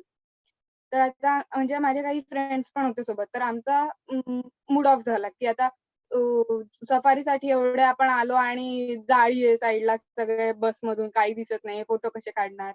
तर 2 मिनिटं मला पण वाईट वाटलं. पण आम्हाला अनुभूतीमध्ये नेहमी सांगितलं जातं, की अ, आपण जे नाहीये त्याच्याबद्दल वाईट वाटण्यापेक्षा जे आहे त्यासाठी ग्रेटफुल राहावे. तर मग मला हे कळत होतं, की आता आपण ह्याच्यासाठी ग्रेटफुल राहिलं पाहिजे, की आई-बाबांनी आपल्याला एवढा कोरोना वगैरे असून सुद्धा एवढं फिरायला आणलंय. आयत्या मोमेंटला सुद्धा आपल्याला सफारीचे तिकीटं मिळालेत. काहीतरी बघायला मिळणार आहे अभयारण्यात जाऊन. तर ह्याच्यासाठी मी ग्रेटफुल होते. म्हणजे मला वाटत होतं, की आता ग्रेटफुल राहायला पाहिजे. म्हणजे माझे मित्र-मैत्रिणी होते. त्यांनी फार तोंड पाडलं होतं. आता काय सफारीची काही मज्जाच नाही वगैरे, वगैरे. ऑब्व्हियस आपण जे बोलतो, ते त्यांनी बोलायला सुरुवात केली. पण मला असं वाटलं म्हणजे तेवढा मला कॉन्फिडन्स नव्हता म्हणून मला असं वाटलं, की ते मला काय म्हणतील जर मी त्यांना असं सांगायला गेले, की आत्ता एवढं करायची गरज नाहीये किंवा मग मी जर का शांत राहिले, काहीच केलं नाही, तर ते मला जज करतील असं मला वाटलं. आणि मग मी त्यांच्यासारखं तोंड पाडायची थोडी ॲक्टिंग केली. मला वाटत नव्हतं तरी. कारण मला तेव्हा कॉन्फिडन्स नव्हता. पण आता माझा अवेअरनेस अजून इम्प्रूव्ह झालाय आणि म्हणजे त्याच्याबद्दल मला चांगलं वाटतंय, की आता मी असं नाही करणार. आता जे बरोबर आहे ते मी वागेन ह्याचा मला कॉन्फिडन्स आलाय, की कोणी इतर मला जज करेल म्हणून मी काहीतरी वेगळं वागायचं असं मी युजुअली आता करत नाही. तर हे पण मला म्हणजे शिकायला मिळालं. त्यानंतर आता जसं ताईंनी सांगितलं, की अ, आपला स्ट्रेस मॅनेजमेंट मेडिटेशन केल्यानंतर खूप इम्प्रूव्ह होते. तर त्याचा असा एक्सपिरियन्स आहे, की एकदा माझ्या आई-बाबांचा एक मोठा कार्यक्रम होता आणि खूप लोकं त्याला येणार होती ऑलरेडी 100 वगैरे आणि अ, त्यावेळेस ते एफ-बी लाईव्ह करायचं ठरलेलं, जे आम्हाला एकदम आयत्या वेळेस लक्षात आलं. ते पोस्टरवरती लिहिलेलं आहे म्हणून आपण. आणि मग एफ-बी लाईव्ह फक्त मलाच करता येतं. पण आयत्या वेळेला आल्यामुळे समोर माझ्या ब्रेननी थोडा वेळ थिंकच करणं बंद केलं, की कसं करायचंय तेच मी विसरले. आणि मग अशा सिच्युएशनमध्ये मग तरी मी म्हटलं, की नाही 2-3 मिनिटं लेट झाला मीटिंग सुरू व्हायला, तरी काही फरक पडत नाही. आपण जेवढा आपल्याला प्रयत्न करता येतोय तेवढा करूया. आणि मग मी माझ्या बाबांच्या मदतीने जे ऑप्शन्स येतील त्याच्यावरती थोडा तरी विचार केला आणि मग त्या एफ-बीलाही वेळेत झालं पूर्ण. पण याच्या आधी जेव्हा माझा अवेअरनेस कमी असेल कमी होता, तेव्हा मी असं करू शकले नसते. मी पण अशी हायपर झाले असते, आता काय करायचं, आता काय करायचं, आता काही आठवत नाहीये. मग शेवटी सांगायला लागलं असतं, की एफ-बी लाईव्ह नाही होऊ शकत. तर म्हणजे अवेअरनेस वाढल्यामुळे अशा पण वेगवेगळ्या गोष्टी मेडिटेशन केल्यामुळे किंवा या हेल्दी हॅबिट्स फॉलो केल्यामुळे आपल्यात बदल होऊ शकतो. त्यानंतर मला सगळ्यांना सांगायला आवडेल, की कधी-कधी असं तुम्हाला जर का वाटलं, की मेडिटेशन किंवा हेल्दी सगळं खाणं वगैरे हे असं ओल्ड फॅशन्ड आहे किंवा एवढं काही करायची गरज नाही. माझे मित्र पण तर जंक फूड खातात, तरी आहेत की ते जिवंत. पण अ, असं वाटल्यानंतर सुद्धा मला पहिलं तुम्हाला सांगायला आवडेल, की आपण स्वतःच्या हेल्थची जबाबदारी घेतोय, हे खूप जास्त भारी आहे म्हणजे इतरांपेक्षा असं नाही, पण हे पण कूलच आहे. आणि दुसरी गोष्ट अशी, की आपण या सिच्युएशनकडे असं बघितलं, की ही माझ्यासाठी एक कम्फर्ट झोन ब्रेक करण्याची अपॉर्च्युनिटी आहे. तर आपण बरोबर तोच डिसिजन घेऊ, असं पण मला सांगायला आवडेल. आणि असं बघितलं तर आपण पटकन कम्फर्ट झोन ब्रेक करू शकू, असं मला नक्की वाटतं. आणि मला ही अपॉर्च्युनिटी दिल्याबद्दल कम्फर्ट झोन ब्रेक करण्याची थँक यू. खूप छान शर्मली, खूप छान व्यक्त केलं. तर 2 गोष्टी मला आवडल्या, की न्यूट्रिशियस फूड खाणं हे सुद्धा कूल आहे. हे एक आणि दुसरी गोष्ट जंक फूड खाऊन सुद्धा माझे मित्र जिवंतच आहेत. तर काय फरक पडतो? हा जो तुझं एक शेअरिंग आहे ते खूप आवडलं. पण खूप छान मांडलंस. मला खात्री आहे मुलांना खूप आवडेल. आणि आता माझा आवाज येतोय ना? Yes sir. हा, हो सर. ठीक आहे. तर आता ताई आपल्याला ऍक्च्युली पुढे खूप छान जोडी नावाची एका मुलीची स्टोरी सांगणार आहे आणि मला वाटतं ताई ऍक्टिव्हिटी पण घेणार आहे एक. सो आता आपण ताईकडे जाऊ. तो पुढचं डिस्कस करायच्या आधी काल आपण ज्या 2 डोळ्यांच्या ऍक्टिव्हिटीज केल्या होत्या ना, त्या आज परत करूया. म्हणजे काही जणांचे मेसेजेस आले होते की त्यांना रिवाइज करायच्या आहेत, म्हणून आज त्या करू. ओके. आता 2 ऍक्टिव्हिटीज काय आहेत? आधी आपण डोळ्याभोवती मसाज करणार आहोत. आधी एका डिरेक्शन मध्ये, मग दुसऱ्या डिरेक्शन मध्ये. आणि ते झालं की हा तळहात जो आहे तो डोळ्यांभोवती अलगद ठेवून 20 काउंट्स साठी आपण श्वास ऑब्झर्व करणार आहोत. ओके, 20 काउंट्स मी देईन. सो आता आपण पहिलं डोळ्याभोवती मसाज करायला सुरुवात करूया. आणि डोळ्यांची कुठलीही ऍक्टिव्हिटी करताना हे लक्षात ठेवा की आपल्याला अजिबात जास्त प्रेशर द्यायचं नाही. अगदी अलगद करायचंय जे काही करायचंय. ओके, म्हणजे डोळे जास्त चांगले रिलॅक्स होतील. सो मसाज करायला सुरुवात करा बरं डोळ्यांभोवती. डोळे मिटा आणि 100% ह्या ऍक्टिव्हिटीचा फील घ्या. किती छान वाटतंय डोळ्यांना बघा.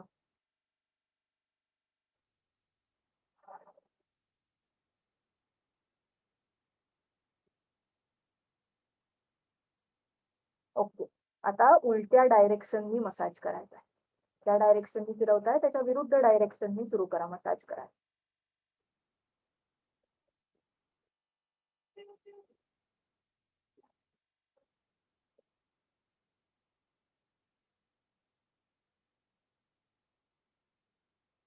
ओके, आता मसाज थांबवूया. काल दादानी घेतलं होतं तसं दोन्ही हात 10 काउंट साठी एकमेकांवर चोळायचे. 1 2 3 4 5 6 7 8 9 आणि 10. आता पाम्स जे आहेत, तळहात आहेत, ते डोळ्यांवर अलगद ठेवायचे आहेत. आणि मी 20 काउंट्स देणार आहे. तर 20 काउंट्स साठी श्वासावर लक्ष द्यायचं. 1 2 3 4 5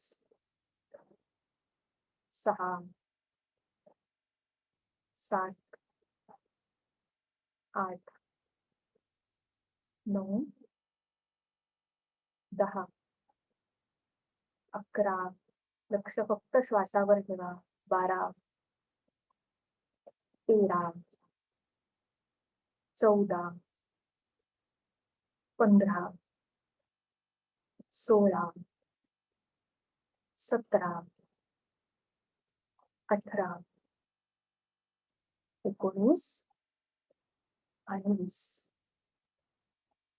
हळूहळू हात खाली घ्यायचे आणि डोळे उघडायचे.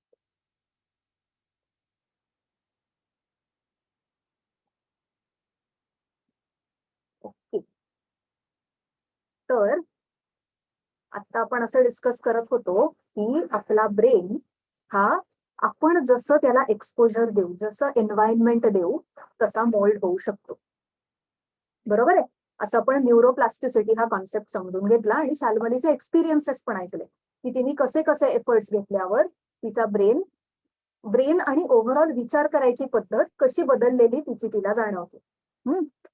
आता आपण असंही ऐकत असतो की आपल्या ब्रेनची अशक्य कपॅसिटी आहे. हा, म्हणजे आपण हे पाहिलं की आपला ब्रेन हवा तसा मोल्ड होऊ शकतो. आता 1990s पर्यंत सगळ्या सायंटिस्टना असं वाटायचं की बाळ जन्माला आल्यापासनं वयाच्या फक्त 6व्या-7व्या वर्षापर्यंत त्याचा ब्रेन डेव्हलप होऊ शकतो.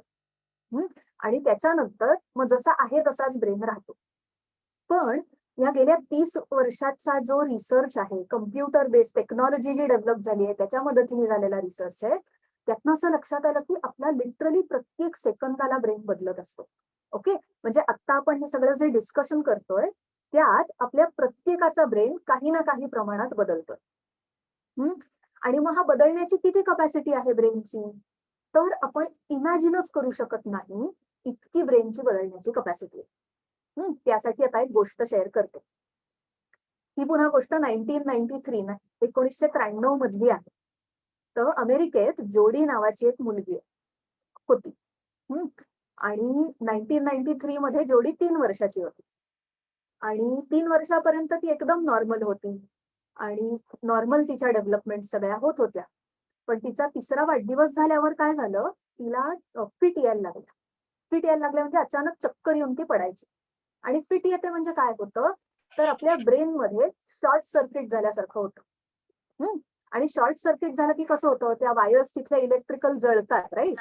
तसंच आपल्या ब्रेन मधल्या ज्या न्यूरॉन्स आहेत त्या ही फिट आली की जळतात. आता त्या न्यूरॉन्स जळल्या की काय होतं, तर आपण कुठलीही गोष्ट करत असतो त्याचा कुठे ना कुठेतरी ब्रेनमध्ये कंट्रोल असतो, बरोबर आहे. म्हणजे आता मी हा हात हलवतेय त्याचा माझ्या ब्रेनमध्ये कुठेतरी कंट्रोल आहे, किंवा मी बोलतेय त्याचा ब्रेनमध्ये कुठेतरी कंट्रोल आहे.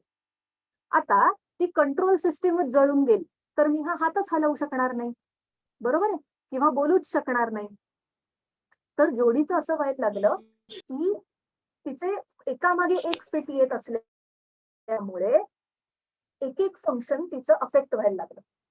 आणि मेजर काय होत होतं, आपल्या तुम्हाला तर सगळ्यांना माहिती असेल, ब्रेनमध्ये 2 भाग आहेत, राईट हेमिस्फिअर एक आहे आणि लेफ्ट हेमिस्फिअर आहे. आणि राईट हेमिस्फिअर जो आहे तो आपली लेफ्ट साइड कंट्रोल करतो. म्हणजे आता मी लेफ्ट हात हलवतेय तर त्याचा कंट्रोल माझ्या राईट ब्रेनमध्ये आहे. तर आता जोडीच्या ब्रेन काय, राईट हेमिस्फिअर शॉर्ट सर्किट झालं की मग कधी तिला हात हलवता यायचा नाही, कधी ती कोसळायची कारण पायावर उभंच राहता यायचं नाही. असे बरेच इफेक्ट्स होत होते. सतत येत असल्यामुळे तिची हेल्थ खूपच डिटिरियरेट होत होती. आणि मग त्यांनी आधी तिच्या आई बाबांनी डॉक्टर्सनी औषधं देऊन क्युअर करायचा प्रयत्न केला, पण त्या औषधांनी काही क्युअर होईना. आणि मग डॉक्टर्स एक दिवशी तिच्या आई बाबांना असं म्हणाले की आम्हाला असं वाटतंय की आपण तिचा जो राईट ब्रेन आहे तो पूर्ण काढून टाकूया, कारण तो जर काढून टाकला नाही तर हे असंच पसरत जाईल आणि आता जो तिचा लेफ्ट ब्रेन आहे जो अफेक्ट झाला नाहीये त्याच्यामध्ये पण ही शॉर्ट सर्किट्स व्हायला लागतील आणि मग खूपच त्रास तिचा वाढेल. ओके, त्यामुळे ती अगदी 4-5 वर्षाची असताना ती फायनली धाडसी सर्जरी करायचं ठरवलं की तिचा अक्षरशः अर्धा ब्रेन काढून टाकायचा. ओके, आणि तशी ती सर्जरी झाली. पण आता असा विचार करा, राईट ब्रेन आपला काढूनच टाकला, आता सगळे आपल्या लेफ्ट साइडचे कंट्रोल्स हे त्या राईट भागात आहेत, बरोबर आहे. तर जोडीचं तसंच झालं, त्यामुळे तिला लेफ्ट भाग हलवतात ना. पण मग ऑपरेशन झाल्यानंतर डॉक्टर्सनी इमिजिएटली काय सुरू केलं, तर तिचे लेफ्ट साइडचे ते व्यायाम घ्यायला लागले. म्हणजे आता मला लेफ्ट हात हलवता येत नाही, पण मग ते काय करायचंय, तिला राईट हाताने लेफ्ट हात धरून वर खाली करायला सांगायचे, किंवा पाय डावा धरून वर खाली करायला सांगायचे, वेगवेगळ्या मुवमेंट्स करून घ्यायचे, स्ट्रेचिंग करून घ्यायचे. आता हे झाल्यामुळे उरलेला जो तिचा ब्रेन होता त्याच्याकडे काय सिग्नल्स जायला लागले की बॉडीचे असे काही पार्ट्स आहेत ज्याची आपल्याकडे कंट्रोल सेंटर्स नाही आहेत.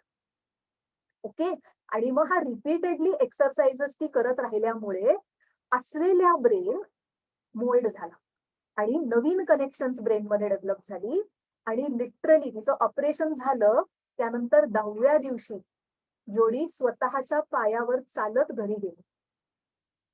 ओके, म्हणजे अर्धा ब्रेन काढलेला असताना सुद्धा फक्त तसं एक्सपोजर दिल्यामुळे फक्त 10 दिवसात जोडीचा ब्रेन असा बदलला की तिच्या डाव्या बाजूच्या भागाची रिस्पॉन्सिबिलिटी पण उरलेल्या ब्रेननी घेतली. तर सांगायचा मुद्दा असा आहे की आपल्या ब्रेनची एवढी क्षमता आहे की अर्धा मेंदू काढलेल्या मुलीचा सुद्धा फक्त 10 दिवसात इतका ब्रेन रिमोल्ड होऊ शकतो. तर आपल्याकडे तो पूर्ण मेंदू आहे.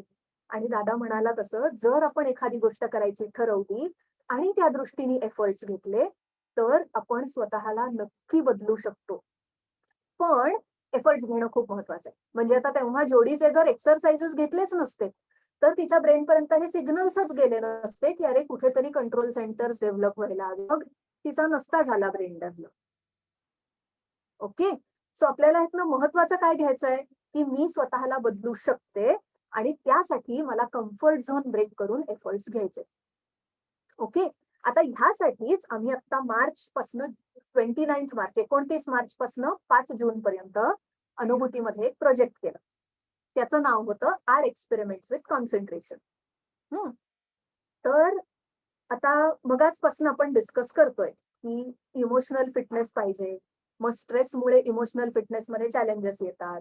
इमोशनल फिटनेस डेव्हलप झाला की आपण स्ट्रेसशी चांगल्या प्रकारे डील करू शकतो, स्वतःला चॅलेंज करू शकतो आणि त्या प्रोसेसमध्ये ग्रो होतो. ओके, हा सगळा अभ्यास करता करता आमच्या असं लक्षात आलं की ह्या सगळ्यातली एक बेसिक की काय आहे, तर आपलं कॉन्सन्ट्रेशन कसं आहे हे खूप महत्वाचं आहे. ओके, आणि जोडीसारखं जर आपण आपल्या कॉन्सन्ट्रेशन डेव्हलप करण्यासाठी वेगवेगळे एफर्ट्स घेतले तर आपलं प्रत्येकाचं कॉन्सन्ट्रेशन आपण इमॅजिनच करू शकत नाही अशा लेवलला डेव्हलप होऊ शकतं. ओके, म्हणजे आपण स्वामी विवेकानंदांची गोष्ट ऐकतो ना की ते लायब्ररीत दिवसाला पुस्तकं वाचायचं आणि आपल्याला काही पडतं, असं कसं शक्य आहे, बरोबर आहे, किंवा त्यांच्या लक्षात असायचं कुठल्या पानावर काय पॉइंट लिहिलाय, बरोबर आहे. तर विवेकानंदांनी त्यांचं कॉन्सन्ट्रेशन इतकं डेव्हलप केलं होतं म्हणून ते कसं करू शकायचं. ओके, आपण तितके कॉन्सन्ट्रेशन डेव्हलप करण्यासाठी एफर्ट्सच घेत नाही म्हणून आपल्याला वाटतं की हे शक्यच. पण या गेल्या 2-3 महिन्यांच्या आमच्या अनुभवातनं अगदी विवेकानंदाने एवढं नाही पण आमच्या प्रत्येकाचं कॉन्सन्ट्रेशन काही प्रमाणात नक्कीच डेव्हलप झालंय आणि त्यातनं आम्ही हे नक्कीच सांगू शकतो की आपण जर योग्य प्रकारे एफर्ट्स घेतले तर कॉन्सन्ट्रेशन डेफिनेटली आपण इम्प्रूव्ह करत राहू शकतो. ओके, सो आता ह्या प्रोजेक्ट आम्हाला का करावं असं वाटलं, ते कसं केलं, त्याचे काही डिटेल्स आपल्याला आता समीर दादा सांगणार.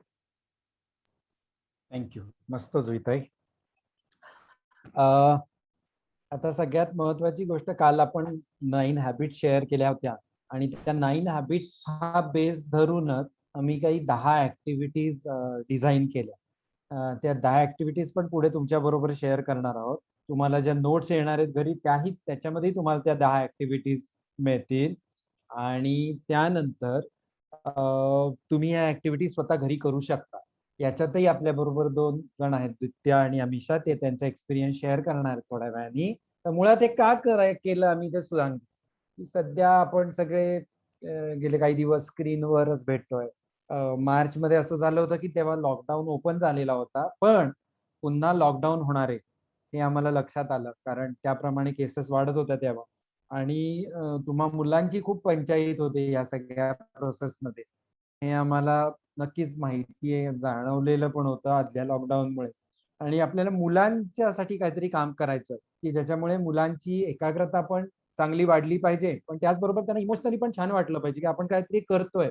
मे बी आपण घरी बसलोय पण आपल्या आयुष्यात आपण काहीतरी एफर्ट घेतोय ही सिच्युएशन हँडल करायला, असं मुलांना वाटायला हवं. मोठे पण यात पार्टिसिपेट झाले होते, पण असं मुलांना वाटायला हवं म्हणून आम्ही काय करू शकतो याच्यावर विचार केला. आणि मग रिसर्चनी हे लक्षात आलेलं आहे की आपली जी लाईफस्टाईल बदललेली आहे आणि ही लाईफस्टाईल बदलली आहे त्याचे काय परिणाम झाले, तर आपल्या एकाग्रतेवर त्याचे परिणाम झालेले आहेत. म्हणजे लाईफस्टाईल आणि आपण जी स्क्रीन वापरतोय त्यामुळे आपली एकाग्रता मोठ्या प्रमाणावर कमी झालेली आहे, हे रिसर्चने सिद्ध केलं. आता जे जोडीचा एक रिसर्च जो ताईने सांगितला, ज्याला न्यूरोप्लास्टिसिटी म्हणतात, त्या रिसर्चनी हेही सांगितलंय की भले तुमचा मेंदू तुम्ही काही प्रमाणात डॅमेज केला असेल तरी सुद्धा तुम्ही तो रिमोल्ड करू शकता, तुम्ही तो बदलू शकता, हे रिसर्चनी सांगितलंय. आणि म्हणून मग आम्ही हा जो पॉझिटिव्ह रिसर्च आहे तो डोक्यात ठेवला आणि त्यानुसार आम्ही ह्या ऍक्टिव्हिटीज केल्या, डिझाईन केल्या. मूळ उद्देश याचा आहे की मुलांचं एकाग्रता वाढावी आणि इमोशनली मुलं फिट व्हावी, यासाठी ह्या 10 ऍक्टिव्हिटीज आम्ही डिझाईन केल्या, ज्या तुमच्याबरोबर थोड्या वेळात शेअर करतो.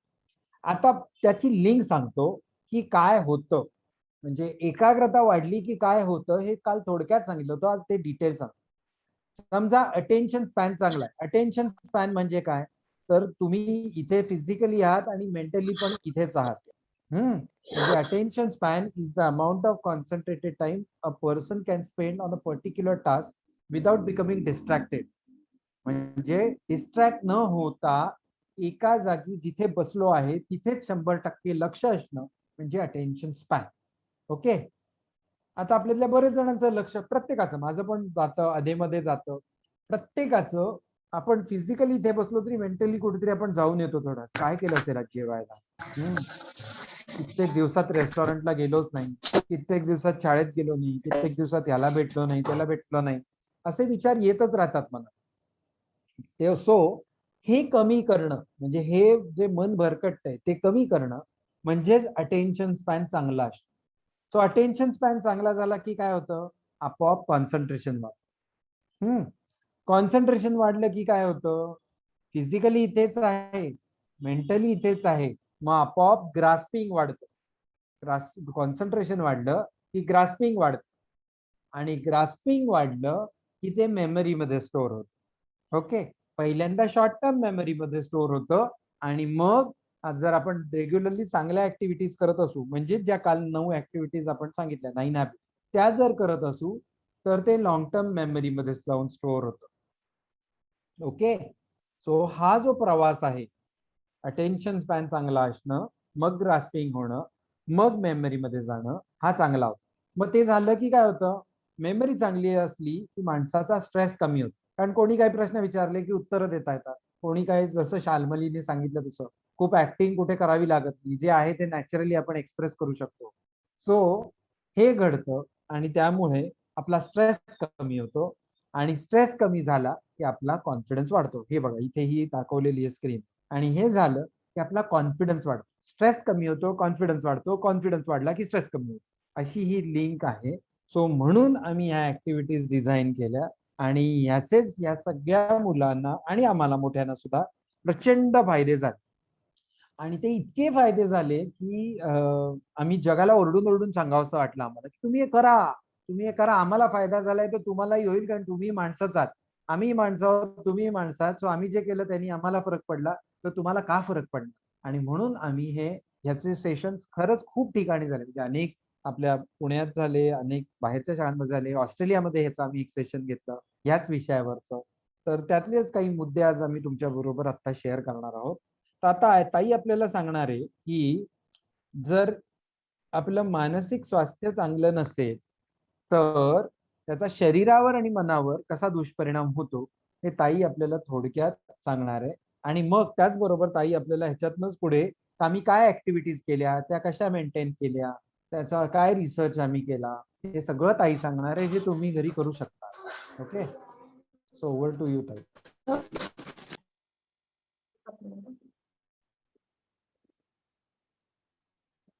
ओके. आवाज येतोय ना माझा नीट? ओके. सो आता आपण पाहिलं की कॉन्सन्ट्रेशन चांगलं असलं की अटेन्शन स्पॅन चांगला असतो. अटेन्शन स्पॅन चांगला असलं की ग्रास्पिंग आपलं चांगलं असतं. ग्रास्पिंग चांगलं असलं की लक्षात चांगलं राहतं. बरोबर आहे. मग त्यांनी स्ट्रेस कमी होतो आणि कॉन्फिडन्स वाढतो. आता कॉन्सन्ट्रेशन म्हणलं की बरेच वेळा आपल्या डोक्यात कॉन्सन्ट्रेशन हे अभ्यासाशी रिलेटेड एवढंच येतं. बरोबर आहे की नाही, की आपण एकाग्रता वाढवायला हवी का म्हणतो, कारण अभ्यास चांगला झाला पाहिजे. बरोबर आहे. पण कॉन्सन्ट्रेशन हे खरं तर आपण दिवसभरात ज्या गोष्टी करतो त्या प्रत्येक गोष्टीत खूप खूप महत्वाचं आहे. म्हणजे मी सकाळी उठलीये आणि दात घासते, तर दात घासताना सुद्धा आपण नीट लक्ष देऊन दात घासले तर ती ऍक्टिव्हिटी आपण कमी वेळात आणि जास्त नीट करतो. बरोबर आहे. किंवा तसं जेवताना, समजा आपण जेवताना स्क्रीन बघतोय, खाताना स्क्रीन बघतोय, तर ब्रेनचं अर्ध लक्ष जेवणाकडे आणि अर्ध लक्ष स्क्रीनकडे असतं. सो आपण टीव्ही पण बघताना कॉन्सन्ट्रेशननी बघत नाही, आणि आपण जेवतोय त्याच्याकडे पण आपलं लक्ष नसतं. आणि मग नंतर दुसऱ्या दिवशी समजा मित्र भेटला आणि त्यांनी विचारलं, काल अरे आमच्याकडे पावभाजी होती, तुमच्याकडे काय होतं खायला, तर आपल्याला आठवतच नाही काय होतं खायला, कारण आपलं त्या ऍक्टिव्हिटीमध्ये कॉन्सन्ट्रेशनच नसतं. बरोबर आहे. हे झालं एक. आणि दुसरं, मगाशी दादा जसं म्हणाला की कॉन्सन्ट्रेशन चांगलं असलं की स्ट्रेस कमी होतो, तसंच कॉन्सन्ट्रेशन चांगलं आपलं नसलं की आपला स्ट्रेस वाढतो. बरोबर आहे. कारण आपण जे करतोय त्याच्याकडे लक्ष नसतं, त्यामुळे लक्षात राहत नाही. त्यामुळे जेव्हा एखादं उत्तर द्यायची वेळ येते क्लासमध्ये फॉर एक्झाम्पल, किंवा आईने काहीतरी कोथिंबीर आणायला सांगितली असेल आणि आपण विसरून गेलो, मग घरी आल्यावर आई म्हणते अरे काय किती वेळा सांगायचं तुला? लक्ष कुठे असतं तुझं? स्ट्रेस वाढला, चिडचिड वाढली, कॉन्फिडन्स कमी झाला. ओके. आणि मगाशी आपण डिस्कस केलंच की जर सतत आपल्याला स्ट्रेस येत असेल तर प्रत्येक वेळेस जेव्हा आपल्याला स्ट्रेस येतो तेव्हा इंटरनली आपलं शरीर खूप डॅमेज होत असतं. म्हणजे जेव्हाही आपल्याला स्ट्रेस येतो तेव्हा आपल्या ब्रेनवर तर ताण येतोच, हार्टवर ताण येतो, लंग्सवर ताण येतो, डायजेस्टिव्ह सिस्टीम बंद पडते, इम्युन सिस्टीम बंद पडते. ओके. आणि हे जर सारखंच म्हणजे आता समजा लाईट आपल्याकडे सारखे आता सध्या जात नाही, पूर्वी खूप जायचे, पण असे सारखीच लाईट जात राहिले तर ती इलेक्ट्रिसिटीची सिस्टीम खराब होऊन जायची की नाही. तसंच ओव्हर टाइम आपलं शरीर खराब व्हायला लागतं. आणि मग आपण 40 वर्षांचे होतो, 50 वर्षांचे होतो, तेव्हा शरीर म्हणतं आता बास झाली हा तुझी नाटकं, आता मी ऐकणार नाही. आणि मग आपल्याला काही ना काहीतरी लाईफस्टाईल डिसऑर्डर्स व्हायला लागतात. लाईफस्टाईल डिसऑर्डर्स म्हणजे काय? की मी ज्या प्रकारे जगतोय त्यामुळे माझं शरीर नीट काम करत नाही. ओके. मग ते काय काय आहे?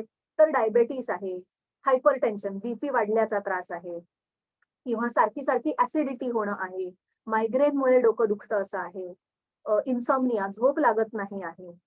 ओके. किंवा डायजेस्टिव्ह सिस्टीमशी रिलेटेड बरेच प्रॉब्लेम म्हणजे अल्सर्स होतात. ओके. सो हे त्रास आपल्याला वयाच्या 40व्या 50व्या वर्षी त्रास द्यायला लागतात. पण त्याची ऍक्च्युली सुरुवात आपण 5-10 वर्षाचे असल्यापासून झालेली असते. आणि आपण जर ही सवय स्वतःला लावली नाही म्हणजे कॉन्सन्ट्रेशन काय इम्प्रूव्ह करायचं तर आपण दिवसभरात ज्या ज्या काही काही गोष्टी करतोय त्या गोष्टी आपण चांगल्या जर केल्या तर आपला स्ट्रेस कमी होणार आहे. आणि स्ट्रेस कमी झाला किंवा स्ट्रेसशी आपण इफेक्टिव्हली डील करू शकलो तर आपली तब्येत चांगली राहणार. मगाशी शाल्मली म्हणाली तसं की हे सगळं अनुकूल नाहीये.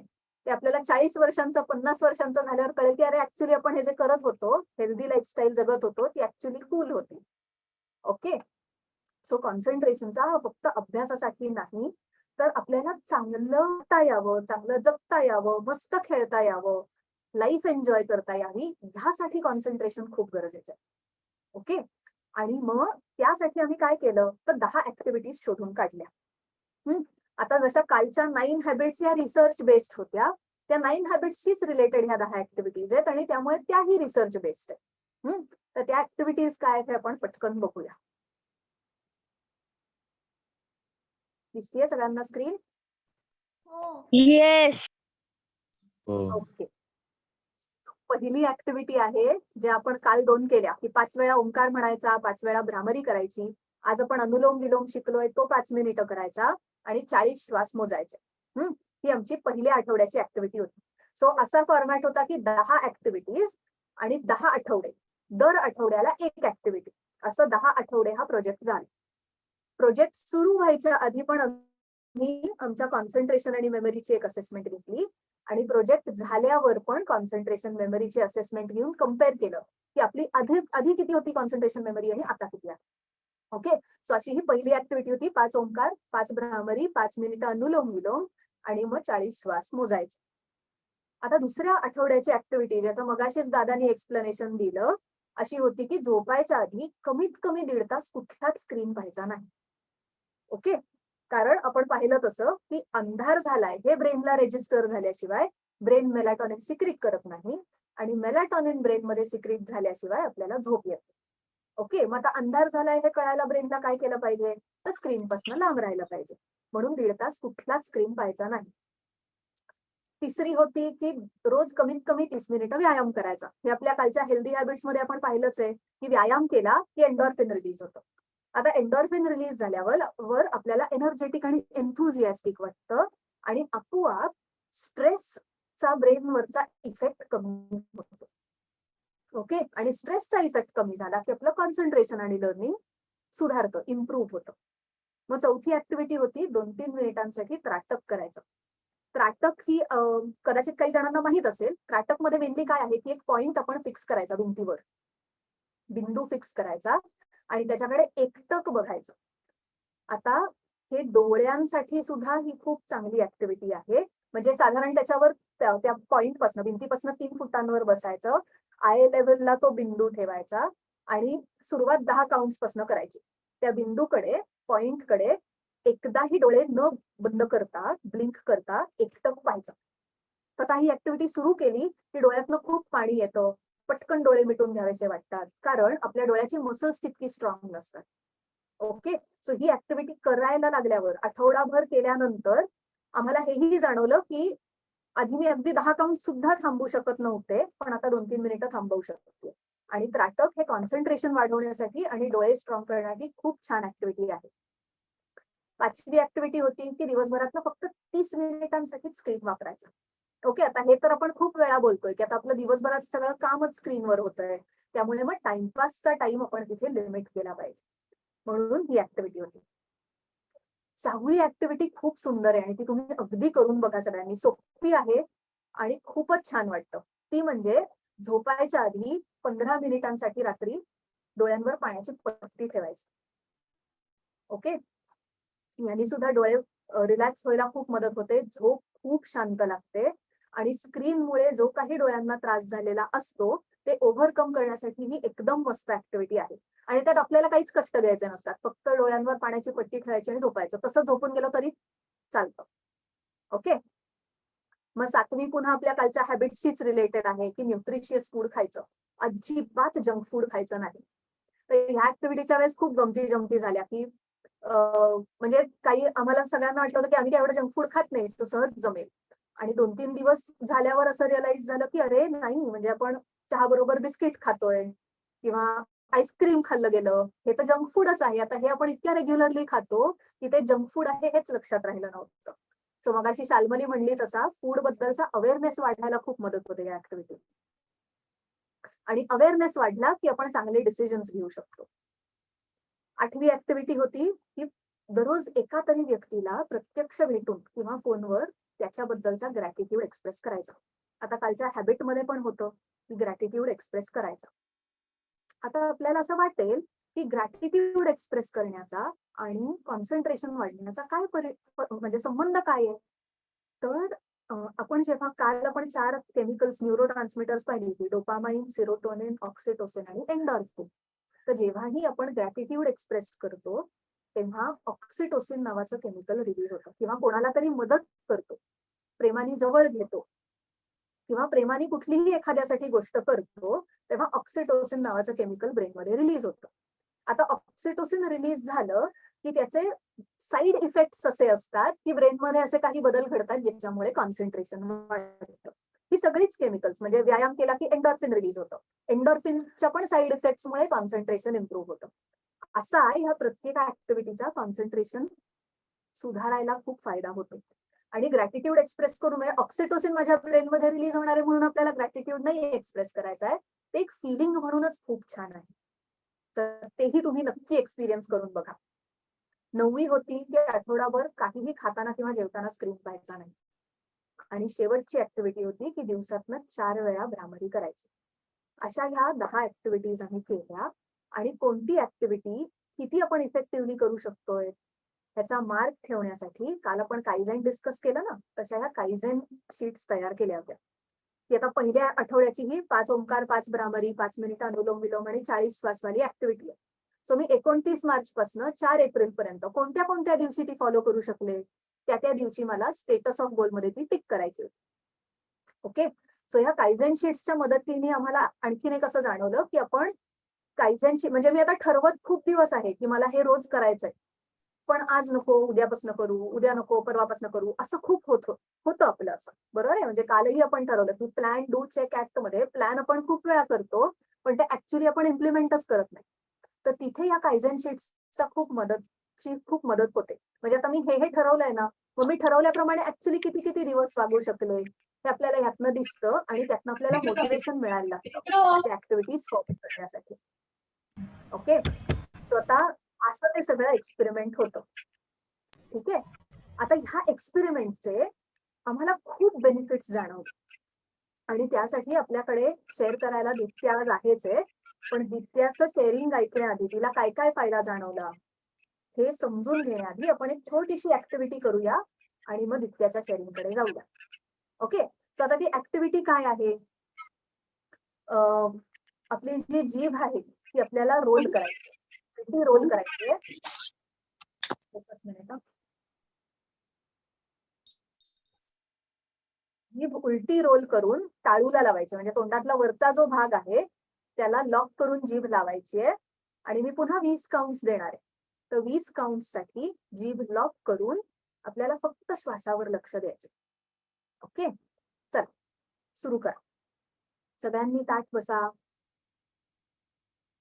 डोळे मिटा, एक खोल श्वास घेऊन सोडून द्या.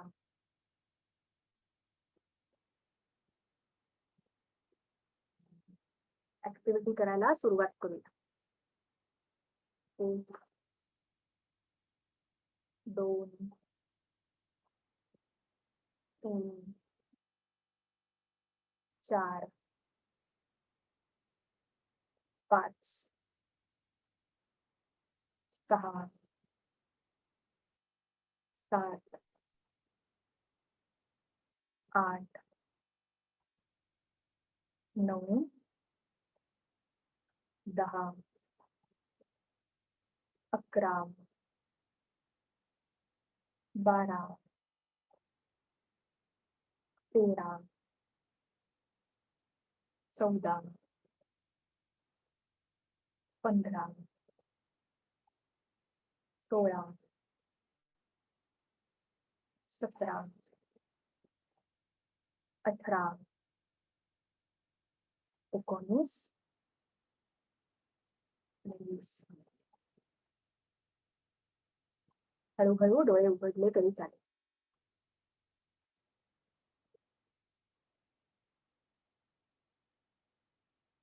गुड.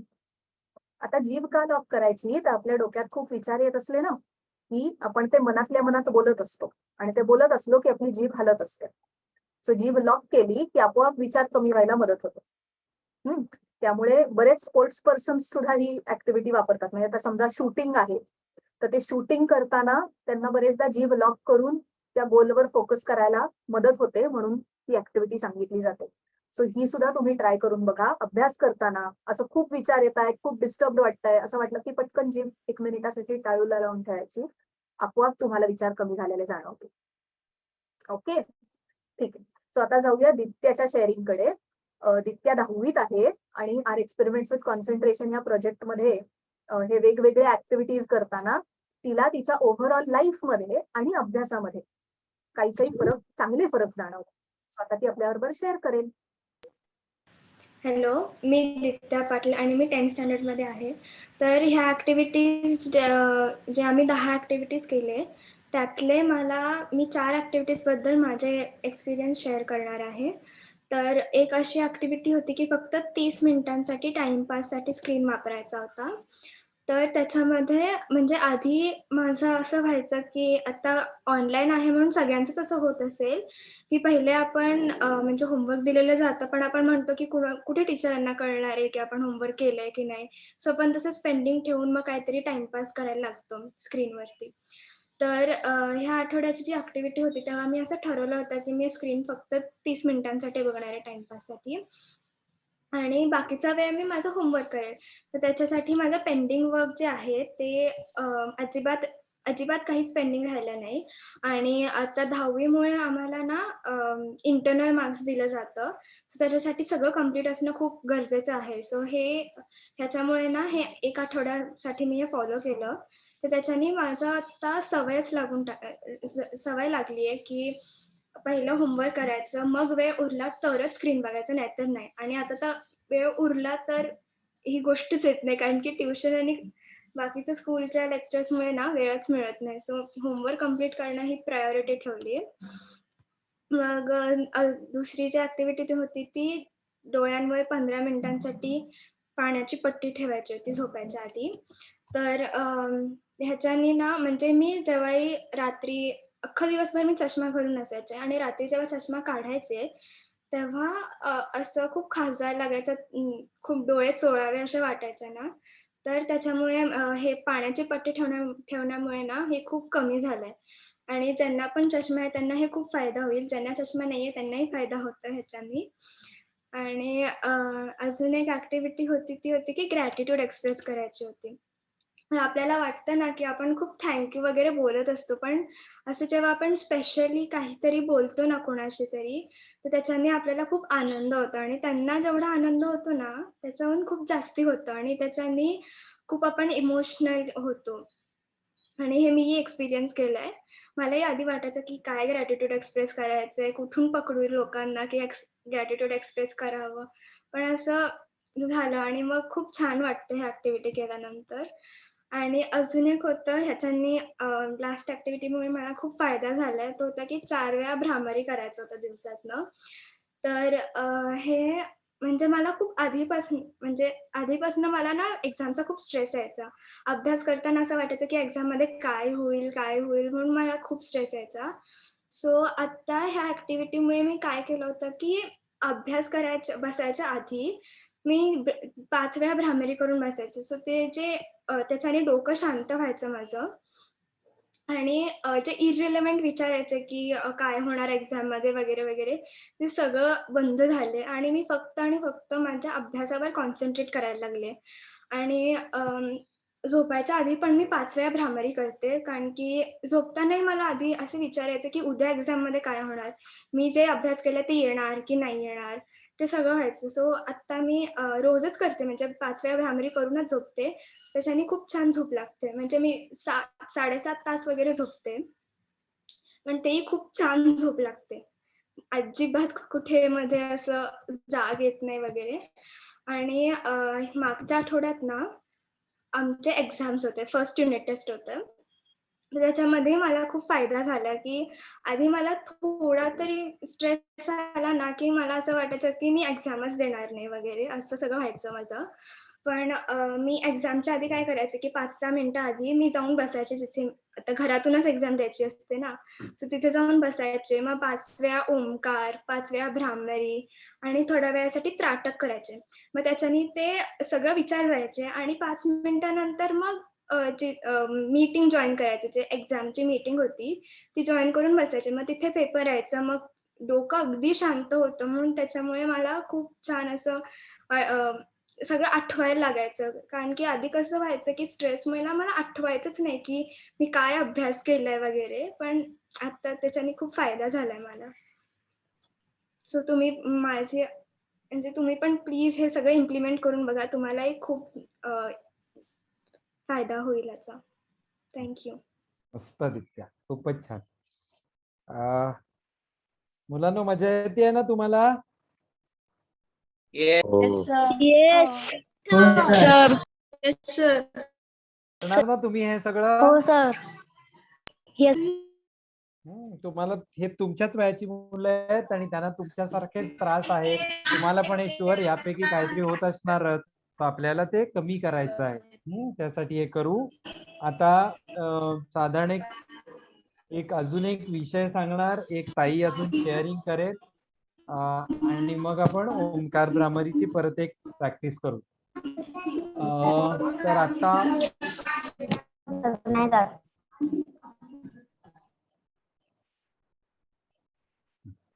तर ताई स्क्रीन शेअर करते. हो करते, एकच मिनिट.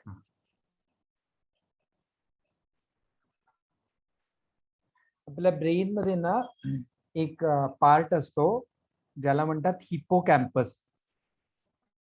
ओके, हा असा हे आहे, दोन ऍक्च्युली असतात. आणि हा जो भाग आहे हिपोकॅम्पस हा लर्निंग मध्ये खूप महत्वाचा आहे. ओके, हा शेवटचा पार्ट आहे याचा सायंटिफिक मध्ये. हा सायन्स याचा न्यूरोसायन्सचा शेवटचा भाग आहे. पण हा पार्ट जो आहे ना हा लर्निंग साठी मोस्ट इम्पॉर्टंट पार्ट आहे. Okay, hippocampus. तर हे आपल्याला लक्षात ठेवायचंच आहे की ह्या सगळ्या ज्या ऍक्टिव्हिटीज केल्या त्याचा हिपोकॅम्पस वर काय परिणाम होतो हे आता आपण समजून घेणार आहोत. ओके, आणि कोणी म्हणजे जे काम करतात त्या लोकांसाठी सुद्धा आणि आपण जे अभ्यास करतो जी मुलं त्या सगळ्यांसाठी हिपोकॅम्पस हा दी मोस्ट इम्पॉर्टंट पार्ट आहे.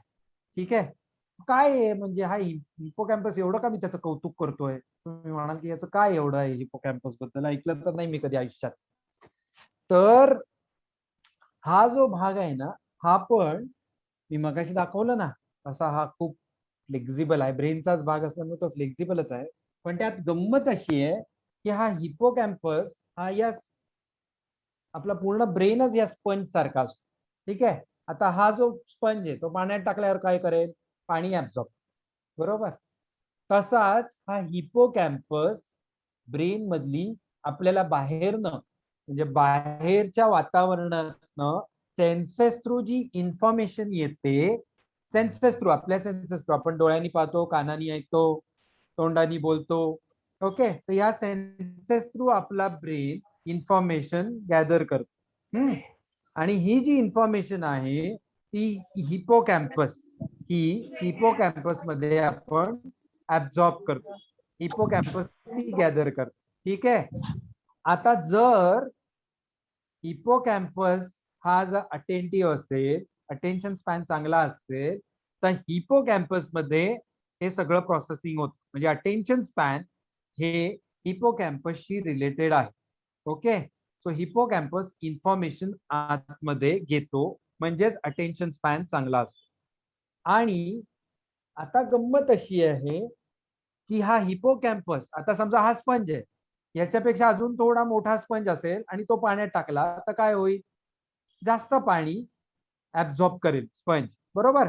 म्हणजे ह्याच्या दुप्पट साईज आहे समजा, असं कन्सिडर करा स्पंजचा, तर आपोआप तो जास्त पाणी ऍब्झॉर्ब करेल. तसंच हा हिपोकॅम्पसचा साईज जितका मोठा तितका आपला अटेन्शन स्पॅन चांगला, तितका तो इन्फॉर्मेशन जास्त ग्रॅब करतो, गॅदर करतो, त्याचा प्रोसेसिंग करतो. आता ह्यात सगळ्यात मोठी आनंदाची गोष्ट अशी आहे की हा हिपोकॅम्पसचा साईज एफर्ट घेऊन आपण वाढवू शकतो. हिपोकॅम्पस मोठा करू शकतो आपण एफर्ट्स घेऊन. मग काय आहे? तर आता आपण ज्या हॅबिट शेअर केल्या काल आणि आज ज्या ऍक्टिव्हिटी शेअर केल्या त्यांनी हिपोकॅम्पसचा साईज वाढतो, हे न्यूरोसायन्सनी प्रूव्ह केलंय. आणि अनुभूतीतल्या मुलांच्या एक्सपिरियन्स पण तेच सांगतायत की हिपोकॅम्पसचा साईज वाढतो. साईज वाढला की काय? अटेन्शन स्पॅन वाढलं, अटेन्शन स्पॅन वाढलं की ग्रास्पिंग वाढलं, ग्रास्पिंग वाढलं की मेमरी वाढली, मेमरी वाढली की जे ह्या सगळ्या मुलांनी एक्सपिरियन्स शेअर केले, शाल्मली, श्रीराम, दित्या, की कसा आम्हाला आयुष्यात फायदा झाला, बिकॉज हिपोकॅम्पसचा साईज वाढला. आता आम्ही काय यांच्या हिपोकॅम्पसचा साईज वाढलाय का ह्याचा कुठलाही न्यूरोसायन्सनी काही सिद्ध केलेलं नाहीये की दित्याचा हिपोकॅम्पसचा साईज वाढला, हे आम्हाला माहित नाहीये. पण त्याची दित्यालाही गरज नाही आणि आम्हालाही गरज नाहीये. आमच्यासाठी गरज काय आहे की दित्याचा परफॉर्मन्स इम्प्रूव्ह होतोय आणि दित्याला तिचा स्ट्रेस लेवल हँडल करता येतोय आणि तिला जाणवतंय की अभ्यासात सुधारणा झाली आहे, म्हणजे हिपोकॅम्पसचा साईज तिचा वाढलेला आहे. हे आपण एवढं प्रूव्ह करू शकतो. ठीक आहे. सो ही सगळ्यात महत्वाची गोष्ट आहे बाळांनो. आपला ब्रेन हा स्पॉन्ज सारखा आहे. हा जो स्पंज आहे तो सगळं ऍब्झॉर्ब करतो, तसंच हिपोकॅम्पस सगळं ऍब्झॉर्ब करू शकतो जर आपण एफर्ट्स घेतले तर. म्हणून बाळांनो मी तुम्हाला रिक्वेस्ट करतो सगळ्यांना, तुमच्या फायद्यासाठी, तुमच्या चांगल्यासाठी तुम्ही या सगळ्या ऍक्टिव्हिटीज करा. त्यात माझा, आदित्याचा, जुईताईचा, श्रीरंगचा कुठलाही वेगळा फायदा नाहीये. तुम्ही हा फायदा केला, तुम्ही जर या ऍक्टिव्हिटीज केला तर सगळ्यात जास्त फायदा तुमचाच आहे, बाकी जगातल्या कोणाचाही नाही. सो तुम्हाला मी कळकळीने सांगतो, या ऍक्टिव्हिटीज करून पहा, तुमचं आयुष्य ट्रान्सफॉर्म करा. आता आपल्या बरोबर अमिषा ताई आहे, की अमिषा ताई सांगेल की तिच्या आयुष्यात गेल्या काही महिन्यात तिने कसे बदल घडवून आणले आणि तिचं आयुष्य कसं तिने ट्रान्सफॉर्म केलं आणि तिचा हिपोकॅम्पसचा साईज कसा वाढला हे ती आपल्याला आता तिच्या तोंडून सांगेल. So over to you Amisha ताई. सगळ्यांना गुड मॉर्निंग. मी तुमच्यासोबत आज माझे एक्सपिरियन्सेस शेअर करणार आहे. हे जे अनुभूतीचं प्रोजेक्ट होतं, आर एक्सपेरिमेंटचं कॉन्सन्ट्रेशन, ते त्याच वेळेस सुरू झालं जेव्हा माझी 12th स्टँडर्डची एक्झाम होणार होती. म्हणजे मार्चमध्ये आपल्याला कळलं होतं एक्झाम असणार आहे. तर तेव्हा अभ्यास तर सुरूच होता, पण आता मी सगळ्यांकडनंच ऐकते की कॉन्सन्ट्रेशन डेव्हलप करायची ही जी प्रोसेस आहे ती खूप अवघड असते, खूप वेळ लागतो, टाइम कन्झ्युमिंग आहे. तर मला ह्या प्रोजेक्टचं सगळ्यात जास्त मोटिव्ह तेच आवडलं की छोट्या छोट्या ऍक्टिव्हिटीज छोटं ड्युरेशन पण रिझल्ट तेवढेच छान मिळणार आहेत आपल्याला. हे ऐकल्यावर मला एकदम खूप पॉझिटिव्हली करून बघायचं वाटलं, कारण की माझं कॉन्सन्ट्रेशन काही इतकं चांगलं नव्हतं तेव्हा आणि आता पण काही फार इतकं छान नाहीच आहे. पण तरी प्रयत्न करून करून ते मी वाढवायचा प्रयत्न करते. तर हे प्रोजेक्ट सुरू झालं तर फर्स्ट पासनं ते 11th पर्यंत पेपर्स देतेय. त्याच्यामध्ये अख्ख्या ह्याच्यात मी एकदा सुद्धा हे ऑब्झर्व केलं नव्हतं की पेपर लिहित असताना मनात एकही डिस्ट्रॅक्टिंग विचार आला नाही. हे मी फर्स्ट टाइम ऑब्झर्व केलं की जो क्वेश्चन लिहितेय त्याच्यामध्ये पूर्ण लक्ष आहे. पुढे काय प्रश्न येणार आहे ह्याच्याने मी घाबरत नव्हते. मागे काय चुकलंय ह्याच्याने मी फ्रीक आउट होत नव्हते, पण फक्त लक्ष करंट क्वेश्चन वरती होतं. हे माझ्याकरता खूप पॉझिटिव्ह होतं. त्याच्यानंतर दुसरी गोष्ट म्हणजे रात्री झोपायच्या आधी 1.5 तास स्क्रीन बघायची नव्हती. ही ऍक्टिव्हिटी खूप अवघड गेली, कारण की सगळ्यांनाच सवय, म्हणजे मला तरी खूप सवय आहे रात्री झोपतच स्क्रीन पाहत झोपायचं. पण परत तेच की एकच आठवडा आहे, फक्त 1.5 तासच नाही बघायची स्क्रीन. आणि करून बघूयात ना, काय झालं तर पॉझिटिव्ह इफेक्ट्स होतील. नाही झाले तर मग एक आठवड्यानंतर आपण थांबवूयात परत ही ऍक्टिव्हिटी. म्हणून मी ती ऍक्टिव्हिटी करून बघितली. तर पहिल्या 2 दिवसातच मला इतका फरक जाणवला. दुसऱ्या दिवशी उठल्यावर खूप फ्रेश असायचे. सकाळी अभ्यासाला बसल्यावर जो अभ्यास करतीये, म्हणजे सकाळी उठून अभ्यास करायचं काय मोटिव्ह असतं, तर तो अभ्यास लक्षात राहायला पाहिजे. हे सगळ्यात मेन मोटिव्ह ते साध्य होत होतं. लक्षात राहत होता अभ्यास, फ्रेश होते, अख्खा दिवसभर प्रोडक्टिव्ह होते. हे खूप छान माझ्यामध्ये बदल झाला या ऍक्टिव्हिटीमुळे. त्यामुळे ती 1 आठवडा नाही, पुढे कंटिन्यू करते. कधी कधी होत नाही, पण ती अजूनही कंटिन्यू करायचा प्रयत्न करते. त्याच्यानंतर पुढची ऍक्टिव्हिटी होती त्राटक. या ऍक्टिव्हिटी बद्दल मी कधीच ऐकलं नव्हतं, त्यामुळे त्याच्याने होणारे जे पॉझिटिव्ह फरक आहेत ते काहीच माहित नव्हते मला. पण ही ऍक्टिव्हिटी करून बघितल्यावर मी तुम्हाला खूप कॉन्फिडेंटली हे सांगू शकते की ह्या ऍक्टिव्हिटीनी खूप छोट्या ड्युरेशन मध्ये कॉन्सन्ट्रेशन स्पॅन खरंच छान खूप डेव्हलप होतं. आणि आता मला रिसेंटली हा अनुभव आला त्राटकचा, की आता अनाऊन्स केला की 12th चे रिझल्ट लागणार आहेत लवकरच. त्यामुळे मी खूप पॅनिक झाले होते की बापरे, आता काय करू, कसं होणार, काय रिझल्ट लागेल, काय केलंय मी, एक्झाम तर काही दिलीच नाहीये. त्याच्यामुळे सतत खूप विचित्र विचार येत होते मनामध्ये. मी घरी आले अनुभूतीवरनं आणि त्राटक केलं. त्याच्यानंतर मला एक स्ट्राईक झालं की आता रिझल्ट लागलाय ऑलरेडी, ते तर काही माझ्या हातामध्ये नाहीये की तो मी चेंज नाही करू शकत. पण माझ्या हातात काय आहे, तर मी प्रेझेंट मध्ये ज्या ऍक्टिव्हिटीज करतेय त्याची एफिशियन्सी मला कशी वाढवता येईल ते माझ्या हातामध्ये आहे. तर ते मी कशी करेन सो दॅट त्याचा मला पुढे स्ट्रेस येणार नाही की मी ह्या ऍक्टिव्हिटीज उगाच विचार करून खराब केल्या. तर हे मला स्ट्राईक झाल्यानंतर तो जो रिझल्ट बद्दलचा स्ट्रेस होता तो माझा ऑलमोस्ट नाहीच झालाय. म्हणजे मला नाहीच रिझल्ट बद्दलचा स्ट्रेस. हे मला 10th मी कनेक्ट करते त्यावेळेस मला आठवतं रिझल्ट लागायच्या आठवडाभर आधी मी इतकी फ्रीक आउट झाले होते, इतकी पॅनिक झाले होते की झोप लागायची नाही, जेवणामध्ये इंटरेस्ट नसायचा. जे श्रीरंगनी सांगितलं, सगळे जे स्ट्रेस आल्यावरती जे प्रॉब्लेम्स होतात ते सगळे मला अख्खा आठवडाभर येत होते. आणि त्याचा काही उपयोग तर काही झाला नाही, कारण की जो रिझल्ट लागणार होता तो तर लागलाच. त्यामुळे मी तुम्हाला हे सांगेन की ही ऍक्टिव्हिटी आहे, खूप छोटीशी आहे, खूप पॉझिटिव्ह बदल देणारी ऍक्टिव्हिटी आहे. तुम्ही ट्राय करून बघा दादानी त्या नोट्स शेअर केल्यावर. अजून एक बदल झाला तो म्हणजे माझ्या कॉन्फिडन्स मध्ये, जो खूप वाढलाय. मी तुमच्या सगळ्यांची आता इतकी छान बोलू शकतेय, जे मला अजिबात मागच्या वर्षीपर्यंत जमलं नसतं. ऑल थँक्स टू अनुभूती आणि ताई दादा. ते आता मला असं जाणवलंय, जसं ताई आणि दादांनी सांगितलं की कॉन्सन्ट्रेशन चांगलं असेल तरच कॉन्फिडन्स डेव्हलप होतो. एखादी गोष्ट तुम्हाला जर का तुम्ही पूर्ण कॉन्सन्ट्रेशननी केली तर तुम्ही त्याच्याबद्दल 100% शुअर असता आणि तुमच्या बिहेवियर मधनं ते ऑटोमॅटिकली दिसतं समोरच्याला, सो दॅट कोणी तुम्हाला चॅलेंजच नाही करू शकत. सो असं माझ्या बरोबर सुद्धा झालं. ह्या कॉन्सन्ट्रेशनच्या प्रोजेक्टमुळे असेल किंवा रेग्युलरली ह्या ऍक्टिव्हिटीज करून असेल, पण हे मी स्वतः अनुभवलंय. आणि हा खरंच असं उगाच कोणीतरी कुठनं तरी सांगतोय म्हणून नाही, तर आम्ही केलंय आणि तुम्हाला सांगतोय म्हणून तुम्हाला एक सजेशन आहे की तुम्ही करून बघा. तुम्हाला जर का स्टार्ट करण्यात प्रॉब्लेम येत असेल ह्या ऍक्टिव्हिटीज, तर एक 5 मिनिट रूल म्हणून एक अशी टेक्निक आहे जी आम्हाला अनुभूती दादा सांगतो. ती म्हणजे एक कुठली नवीन ऍक्टिव्हिटी आपल्याला ट्राय करायची असेल तर ती स्टार्टच करायची इच्छा होत नाही, तर ती स्टार्ट करायची म्हणजे फक्त 5 मिनिटं ती ऍक्टिव्हिटी सुरू करायची. म्हणजे मी फक्त 5 मिनिटं ही ऍक्टिव्हिटी करीन, आवडली किंवा नाही आवडली तो पुढचा गोष्टीचा आहे, तो करायचाच नाही आधी.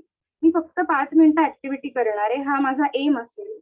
आणि ती 5 मिनिटं ऍक्टिव्हिटी सुरू केली की आपल्याला ती ऍक्टिव्हिटी आवडायला लागते आणि मग हळूहळू त्या 5 मिनिटाची 10 मिनिटं, 15 मिनिटं, अर्धा तास हा कसा होतोय तुम्हालाच कळत नाही. तो जो स्टार्टिंग प्रॉब्लेम आहे तो ह्या टेक्निकनी नाहीसा होतो, हे मी ऑब्झर्व केलंय, एक्सपिरियन्स केलाय, म्हणून मी तुम्हाला सांगू शकते इतक्या कॉन्फिडेंटली. तर तुम्ही सुद्धा हे नक्की ट्राय करून बघा सगळे. तुम्ही सुद्धा मग सगळ्यांना आम्ही जसे सांगतोय तसेच तुम्ही तुमच्या मित्रमैत्रिणींनाही सगळेजण सांगाल की ही ऍक्टिव्हिटी आम्ही केली होती, आम्हाला पॉझिटिव्ह रिझल्ट आले, तुम्ही पण करून बघा. तुम्ही आमच्या पोझिशन वरती आल आणि तुम्हाला खूप छान वाटेल मग. थँक्यू. थँक्यू अमिषा, मस्त. तुम्ही सगळ्यांनी इतकं गोड सांगितलंय की मला खात्री आहे की तुम्ही सगळीच मुलं हे नक्की करून पाहतील एकदा तरी.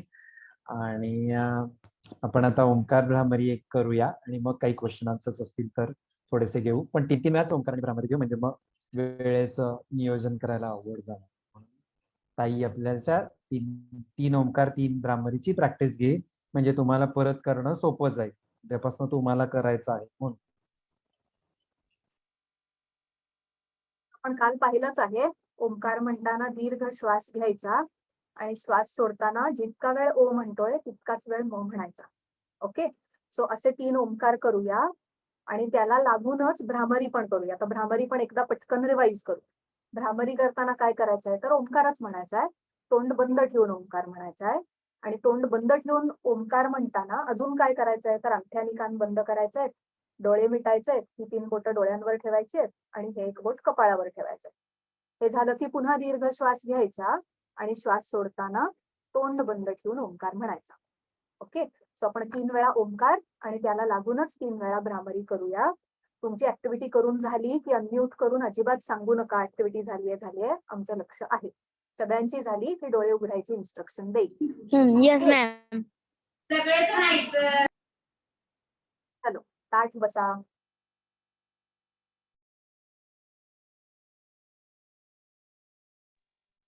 दीर्घ श्वास घेऊन सोडून द्या आणि ओंकार म्हणायला सुरुवात करा.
भ्रामरी करून झाली की हळूहळू डोळे उघडायचे आहेत. आणि आता मला वाटतं प्रश्न कोणाला असले तर विचारू दे ना दादा. हो,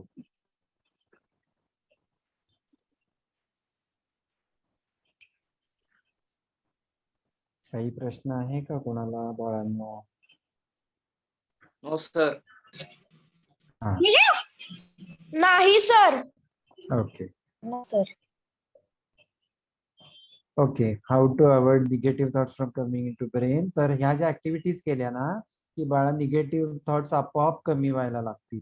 आणि निगेटिव्ह थॉट्स साठी ना ऍक्शन घेणं खूप गरजेचं असतं. म्हणजे आपण जेव्हा काम करत राहतो ना आणि या ऍक्टिव्हिटीज केल्या आणि आपण काम करत राहिलो, स्क्रीनमुळे पण निगेटिव्ह थॉट्स खूप वाढतायत सध्याच्या काळात. त्यामुळे स्क्रीन बद्दल अवेअर व्हा आणि ह्या ऍक्टिव्हिटीज करा, एक्सरसाइज करा. एक्सरसाइज केलं की एंडॉर्फिन 20 मिनिटात सिक्रीट होतं ब्रेन मधनं आणि मग पॉझिटिव्ह वाटतं. सो निगेटिव्ह थॉट्स कमी करायचे असतील तर ह्या ऍक्टिव्हिटीज करा, आपोआप कमी होईल. स्क्रीन खूप त्रास देतोय. हा, स्क्रीन बद्दल अवेअर व्हा.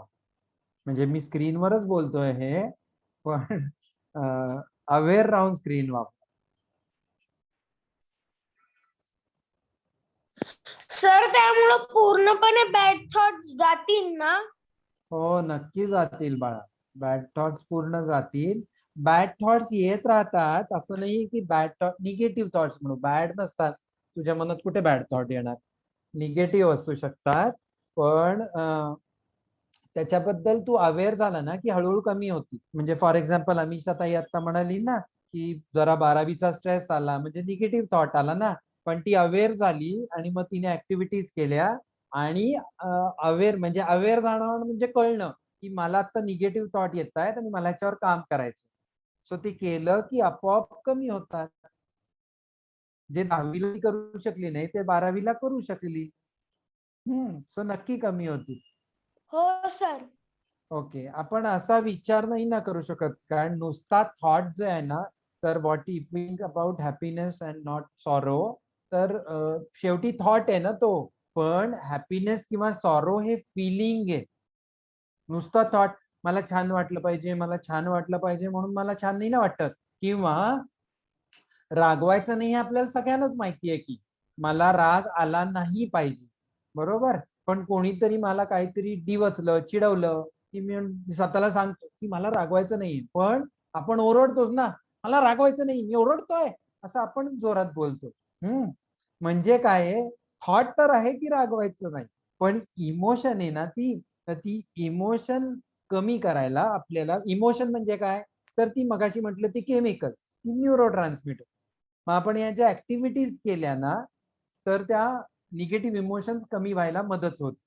सो 20 मिनिटं धावलो ना आपण की एंडॉर्फिन सिक्रेट होतं, म्हणजे छान वाटतं. या ऍक्टिव्हिटीज केल्या, ओंकार भ्रामरी आता केलं, ज्यांनी मनापासून केलं त्यांना नक्की छान वाटलं असणार, कारण ते पॉझिटिव्ह न्यूरो ट्रान्समिटर सिक्रेटच झाले.